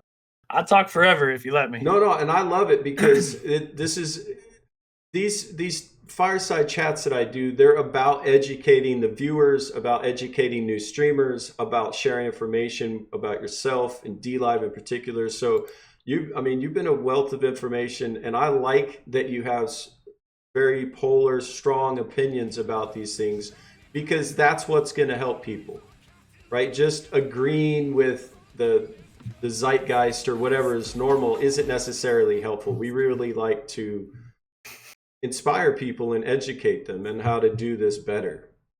Yeah, and I mean, I'm always the guy that, like, I'll try to help it. I'll do what I can outside of being detrimental to help everybody out that I can. And I know a lot of people that are like that. And it's just, you got to understand that, like, stuff like this, it's I've said it 1,000 times, and everybody else says it's a grind. It's a process. It's a job. It's not. It may be for fun if you're taking it for fun. If you want to get serious and grind it out, get serious and grind it out. Actually, I started streaming on March 1st for fun. Like you said, I'd never streamed before. I didn't know anything about it. I just wanted to be a part of the DLive community. And once I found these fireside chats and started really enjoying them and finding there was a need for them and a want for them on DLive, I kind of switched my focus to doing this, because when I game, there's a handful of people in. That's it. When I do these podcasts, it goes up to dozens or more that hang out. And so I think part of streaming too is, don't necessarily force a narrative. Like, let's see what community you grow and what they like, what they want to watch you do, and find some sort of happy place in the middle, You gotta do what you like. You gotta do what you enjoy. And if it's something you enjoy, if you found that market where found that spot where you can enjoy what you're doing, then you found like the perfect job. It's like those people that have the job that they're not pissed off every day when they go in. Right. Kind of like that. Right. It's kind of like you found like that perfect spot. Oh my gosh, my wife is sitting here like, what questions for the streamer? When are you getting me ice cream? There's ice cream in the fridge. You're just not eating it. I've actually seen that question a number of times. And Grandpa Dave's over here hammering on. I love Grandpa Dave. Grandpa Dave's actually the guy that bought me that set from merch that came with the headset, the cups, and the all that stuff. He's the one that went out of his way to get that for me. Well, he also offered to set up a tent in your yard and mow my grass and mow for you. So, but yeah, I don't know. I've enjoyed this, like, being able to like sit here and talk, and like, I'm pretty sure I've pissed some of the viewers. I'm pretty sure some people in the community are gonna be mad about me, but I've always tried to like be really like conscious of what I've said on stream, but sometimes people need to just hear the real shit. And that's what I love about Merge. He don't give a flying shit what anybody says. He's gonna say what he wants. And I commend him for being able to like just sit up there and tell people how it is day in and day out, because I feel like I couldn't do that. I would lose viewers. But doing this is actually, it's kind of like a little bit of a lift off the shoulders of like things that I've wanted to say. Because the other night, when I did that random giveaway thing, and I only had like 8 people on DLive and like 4 people on Facebook, I was struggling with myself a little bit. So let's talk about that a little bit. I've had a number of streamers talk about what they called streaming depression. So what that means is like being on stream, having the hype, having the chat, and then when you turn off the camera, sometimes it's easy to go into a depressive state. Is that something you've had? It's a real thing. Usually I'm blessed enough that I don't feel that after I stream. Usually my community is supportive enough, and usually they're enough that I don't have that problem too much. But yeah, when I switch to Apex and I lose 20, 25 people watching, yeah, that bothers me. It bothers everybody, whether they say it or they don't, or they act like that does, or they act like it don't. It bothers everybody. And there is times where you turn off the stream and you're just like, damn, well, I hope it picks back up tomorrow, because it's a little demoralizing. And unlike some streamers, I got a wife to go hang out with. I got 2 dogs that bring me happiness and joy. So I get over my little depression pretty fast, but it's always something that does linger in your mind. Whenever you're having a bit of success and, you're holding the 30, 40 viewers and, you're getting up 50 and then the next day you come back, you have 10. Yeah, it can do things to you. And a streamer that isn't used to that, or somebody that just has like a quick tongue, will make a comment about it and like say like that taboo line that you're not supposed to say about streaming. Which is what? For one streamer in particular that I know, he kind of snapped and said the thing about the whole, well, we do this for the Leno thing. We do it for the money eventually. And I'm just like, I'm sitting there watching him on my phone. I'm like, oh, man. Like, I understand you're frustrated. You're used to having people in here and you only have 9, but that is something you do not want to say to those other 8 or 9 viewers. Right. Like, that is not the message you want to convey. And there's also this other thing that, like, when you're playing with somebody, like, I don't usually do it too often because I like to play by myself. But you get a host from somebody on the platform and you can instantly sense the jealousy from other streamers. Like, damn, wow, that's an amazing host. Oh my God, that fantastic. Like, they're overselling it. And it's like, people, like, you might think you're trying to sound positive, but like there's that tone of voice. There's like a different octave that you can tell when it's like, well, damn, I wish that was me. And people notice that, and it like kind of shrinks into your character, and people file that away about it. It comes up in a conversation later. One viewer's talking to another viewer's talking to another streamer, and they bring that up, and it's not something you want tacked onto you. Sure. Well, so what about, I mean, there, like, for instance, I stream, I don't need the money, I'm medically retired, right? So all the Leno I get, I give away. I buy Leno to give away. It's easy for me to say it doesn't matter. However, there are plenty of streamers, even on DLive, who are trying to pay their bills and eat, right? And take care of themselves with the money they make from streaming. So, like, do you have any advice for people that are actually trying to pay their bills with the money they earn streaming, how to increase their Leno, but without begging or doing it incorrectly? There's not really a simple answer to this question. Well, right. To me, it's like, because my philosophy is, just stream and the money will come. And if you're trying to stream with like a 20, 30 viewer margin and you are banking on somebody to drop you 100K Leno a month just from that one person so you can pay bills, like, I don't know. Because the first month, you're going to be like, all right, cool, I got that Leno. All right, I made it. The second month, that person doesn't come around. Like, I'll use one of my top donators, for instance. This guy named Sherm. Sherm's been my top donator. Was my top donator before DLive, and he was my top donator halfway through DLive, and the guy's up and disappeared. But I know where he is because I talked to him on the phone and stuff. I don't expect anything from Sherm, right? I never expect anything from him. But if I was in that situation where I didn't have a job and I was trying to make this my full time, I might be a little panicky if I didn't see him show up. I might be a little, sad. And when he shows up, maybe I crack that joke about, it's been lonely here without you. You make a joke about Leno, and it's not received well because you're like, if you're in survival mode because you need the Leno to pay your bills, like you're gonna force that issue, or you're gonna say that issue, and it's not gonna come across well. So good luck to everybody that's trying to do it. If you're not, like, somebody that could do it, Zonda has over 100 viewers every time he streams. He gets massive donations. He's got Leno locked away, so he's making money off the Leno. Nadex, he's got thousands of viewers over here on DLive. He's got tons of people that donate. Like, you gotta, like, if you're expecting donations to come in before you've reached like a level of viewership, like, you're skating on thin ice. Like, you're gonna be You're either going to make it or you're not. And then when you don't make it or you don't get that Leno, it's going to show in your attitude, because it's already happened to multiple streamers on this platform, that that this is their job. This is what they try to do. And when they have that stream where they make 1.7K Leno, which is still pretty good. Somebody paid you $20 to watch you play, but they're trying to make $2,000 a month off of this. Like, it shows in their attitude, and it hurts, and it hurts the communities that they build, and it just wears on their face. And it's something I've noticed, and people have talked to me about streamers.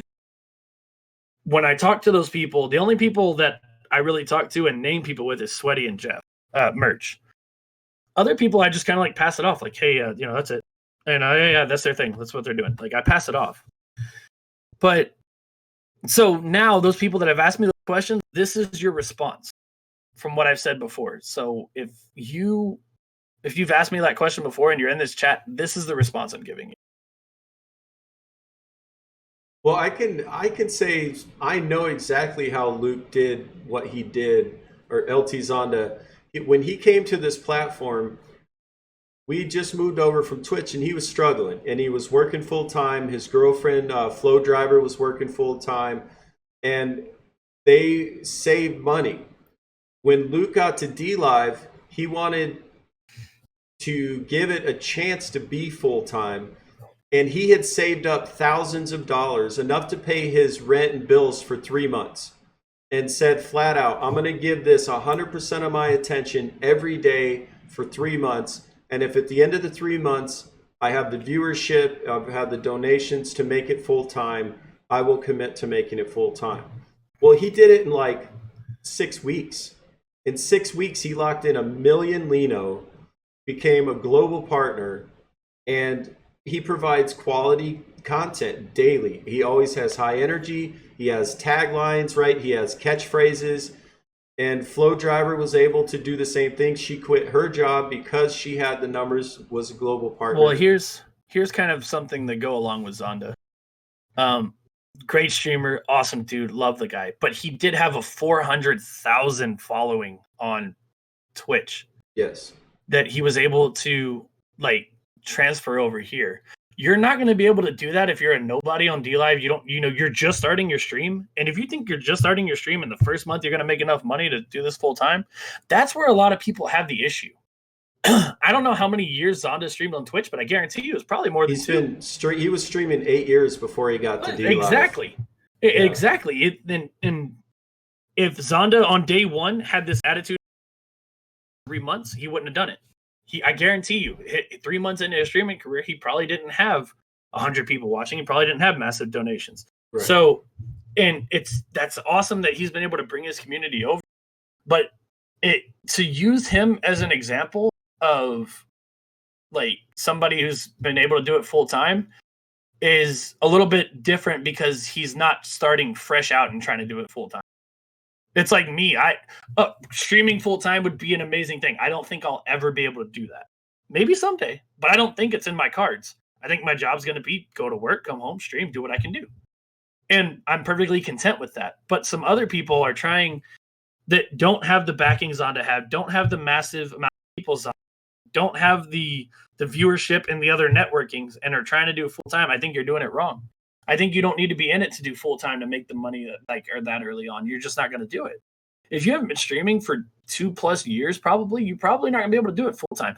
Maybe you're one of the special cases that does, but if you're banking on that, I think it's a losing bet.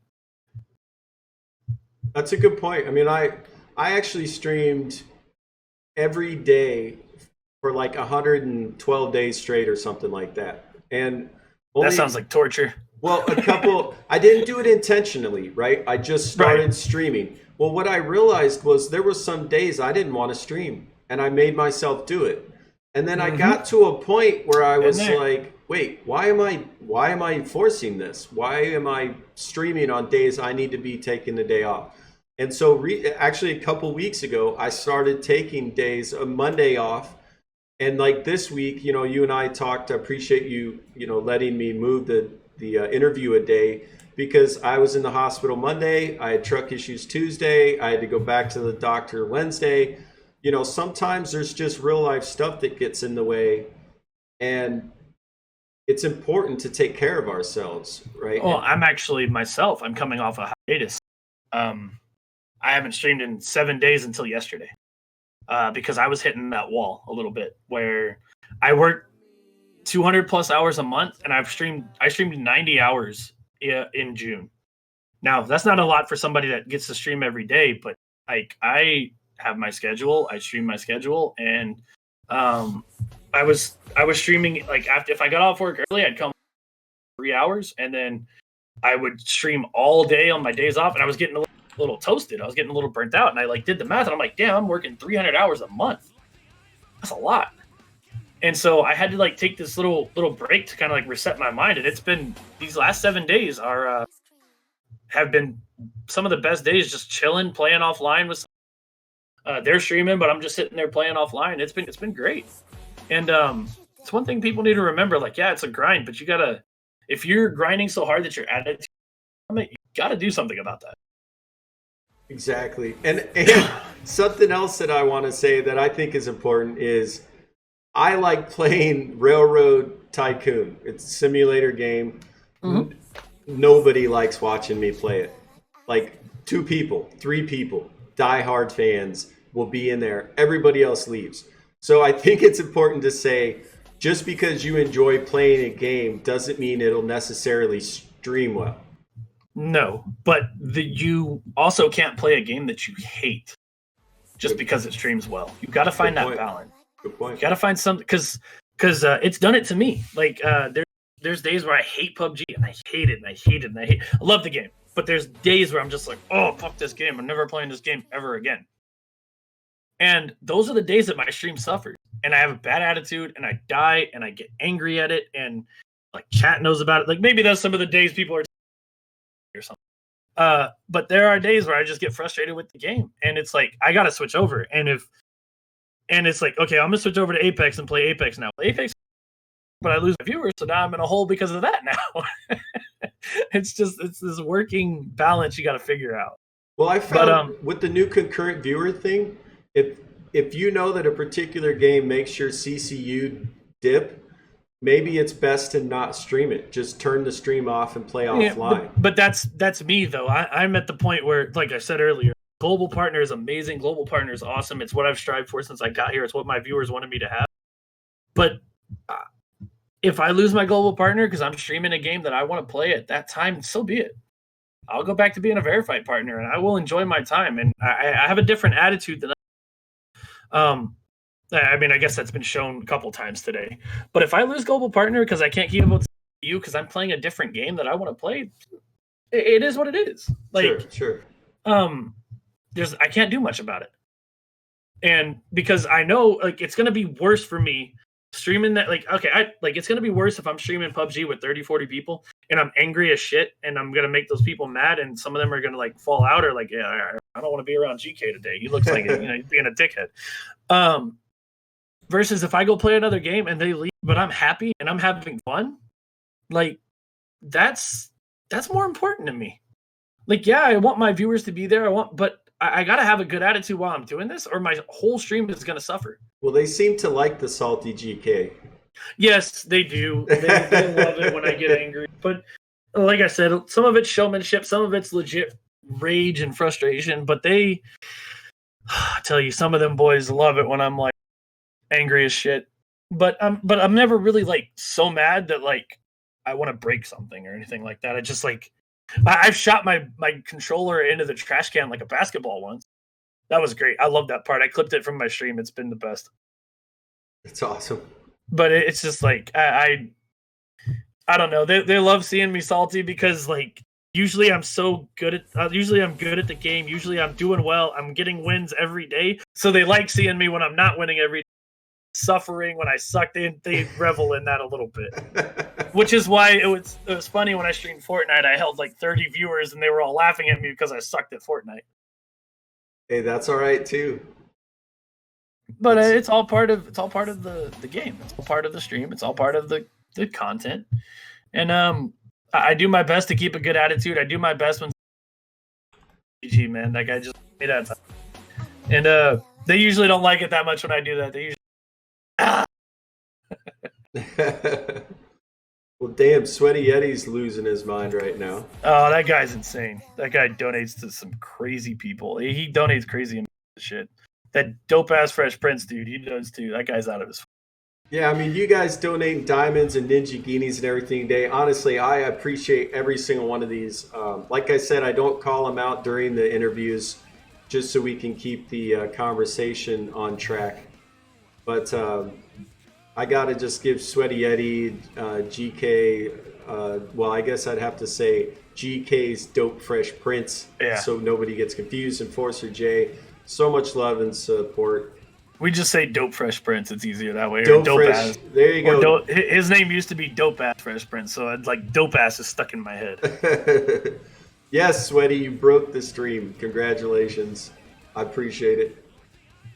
So just so you guys know, if you jumped in halfway through, my name's author Joe Holt. The name of the show, Fireside Chats. It's a live podcast I do with only DLive streamers. We get to know them on a more personal level. We talk about streaming. We talk about DLive. We try to encourage other streamers and give them helpful tips and tricks, things to do, things to not do.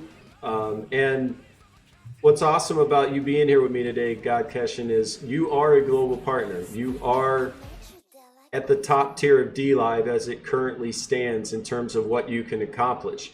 So I find it very inspiring that you don't think you're there yet, that you still have that motivation and drive and work ethic to produce quality content. Yeah, I think I have a ways to go to be where I want. A lot of people want to be sitting a global partner. I don't care if I'm global or verified. I just want. And if I just keep grinding, keep doing it the way I'm doing it, I'll get there. So you cut out. Sorry, what was that? You don't care if you're a global partner. You just want to what? I don't care if it's global partner, verified partner. I just want to have the community that I'm trying to build. I just want to get to the goals that I have set. And if verified partner falls off, it falls off. I'm just going to keep grinding and keep doing my thing. I know for some people it'd be like the end of the world, whatever. At the end of the day, the sticker is awesome. Global partner is great. The benefits from it are great. But I want to transcend global partner. Like I want to go past that. I want to get to the universal partner or whatever the heck the thing is. Like there's so much more than just getting to this milestone. Well, what motivates you to keep pushing? I have I'm my number one critic, and I want to be better than I was the day before, and I want to be further than I was the day before, and I want to get to certain places, and it's someday doing this full time. If I ever got there, that'd be great. I don't think it'll happen, but you never know what happens in the future. But I'm going to give myself every opportunity to try to get to that point. Sure. So guys, if you have any other questions for Mr. God Keshin, please put them in chat. I think we're getting close to wrapping this up. This is officially the longest fireside chat we've done. I told you it would be when you were talking to Merch. 3.5 hours. I told you. No. I said I hope you're ready for about 3 hours. I love it, man. I love it. The fireside chats tend to wrap themselves up when we're done. And like I said, you and we could just keep talking. I mean, this could just keep going for sure. Yeah, I said if you want, I could go. There's a whole bunch of stuff that could talk about it. But this is like me during my stream while I'm playing video games. But so again, to just reiterate a helpful tip, keep talking. It doesn't matter if there's nobody in your chat. 10 people, 100 people. Nobody happening. If you got nobody in your chat, make up your own questions. Answer. Tell people why you're doing this in the game. Why did you downshift from 6th gear to 5th gear right there? It didn't look like it made sense, but I'm going to tell you why I did it anyway. Like, right. It's just a helpful thing. So when somebody comes in, they're not just staring at a screen, not talking. It's like, well, I mean, he's not doing anything different than what I can do. I can sit there and play the game and not say anything. You gotta give somebody something to latch onto. I've heard 2 tips. Oh my God. Merch wants me to how much you love me. Look, Merch, you see how big this cup is? If you had like 50 of these cups and overflowed it, that'd be how much. Oh, that's a lot. Go get a cup from Epic Merch. Epic Merch will see the cup. All right, give me my royalties, merch. Actually, Epic Merch, while we've been doing this interview, Epic Merch is making author Joe Holt cups. Yeah, that's he's an awesome I'm dude, man. stoked He about puts that. so much time and effort into it. It's gonna be awesome. You're not gonna be disappointed by what he's doing. He's gonna be top of the line shit. Well, I just told him what I'd like to see, and he sent me back a logo that's better than I had ever thought about. Yeah, he's a creative mind. He knows what he's doing. He's like the best at everything he ever does. He's a genius. The man's a genius. Absolutely, I agree. Well, so just to give that tip we were talking about, how to keep talking. I heard one streamer on the one guest I had say they struggled to keep talking all the time when there was no interaction with chat, and the way they were able to do it was tell them what you're thinking about, like the game you're playing. Tell them what you're thinking. Yeah, that's all I do. That's enough. If you need something to talk about, well, I'm going to move here because of this. I'm going to build this because of that. Or for me, say if I'm playing a simulator like the truck sim and we're driving long distance, I'll tell stories like from my life. I'll just talk story. You just anything you can think of is better than sitting there. Absolutely. Like I made up questions. Like I drove over a bridge and I parked on a rock and I turned around to shoot like a guy and I'm like, well, why did you park there and not over by the tree? Well, I parked by this rock because there's more cover behind me because there's a building between me and the rock behind me. Whereas if I'm over there at the tree, there's no cover behind me. So if somebody wants to shoot me from behind, they can hit me. And I just did stuff like that and talked about my day and my dogs, put them on stream and just made content when there's nothing there. If people can grasp one thing from today, if you're trying to be a new streamer, you don't read chat, you generate chat. You create the chat. You start talking, you do stuff, and people will talk back to you. Yep. Generate it. Wow. We're losing chat. I mean, they're just going off on the side. Yeah, this is my everyday chat. Potsy's Canadian, so everybody gives Potsy shit about Canadian. I'm pretty sure he tastes like maple syrup bacon. To be honest myself. All right, guys. So look, I think we're gonna wrap this thing up. We could talk with my man GK all day. If you don't know about the God Keshin, if you don't know about the GK Army, then you probably haven't ever been on DLive. They're everywhere. They're incredible. It's a beautiful community, and I would recommend getting to know any of these streamers on a regular basis. I mean, Epic Merch, Sweaty Yeti, Try Hard, God Keshin, so many great streamers in here.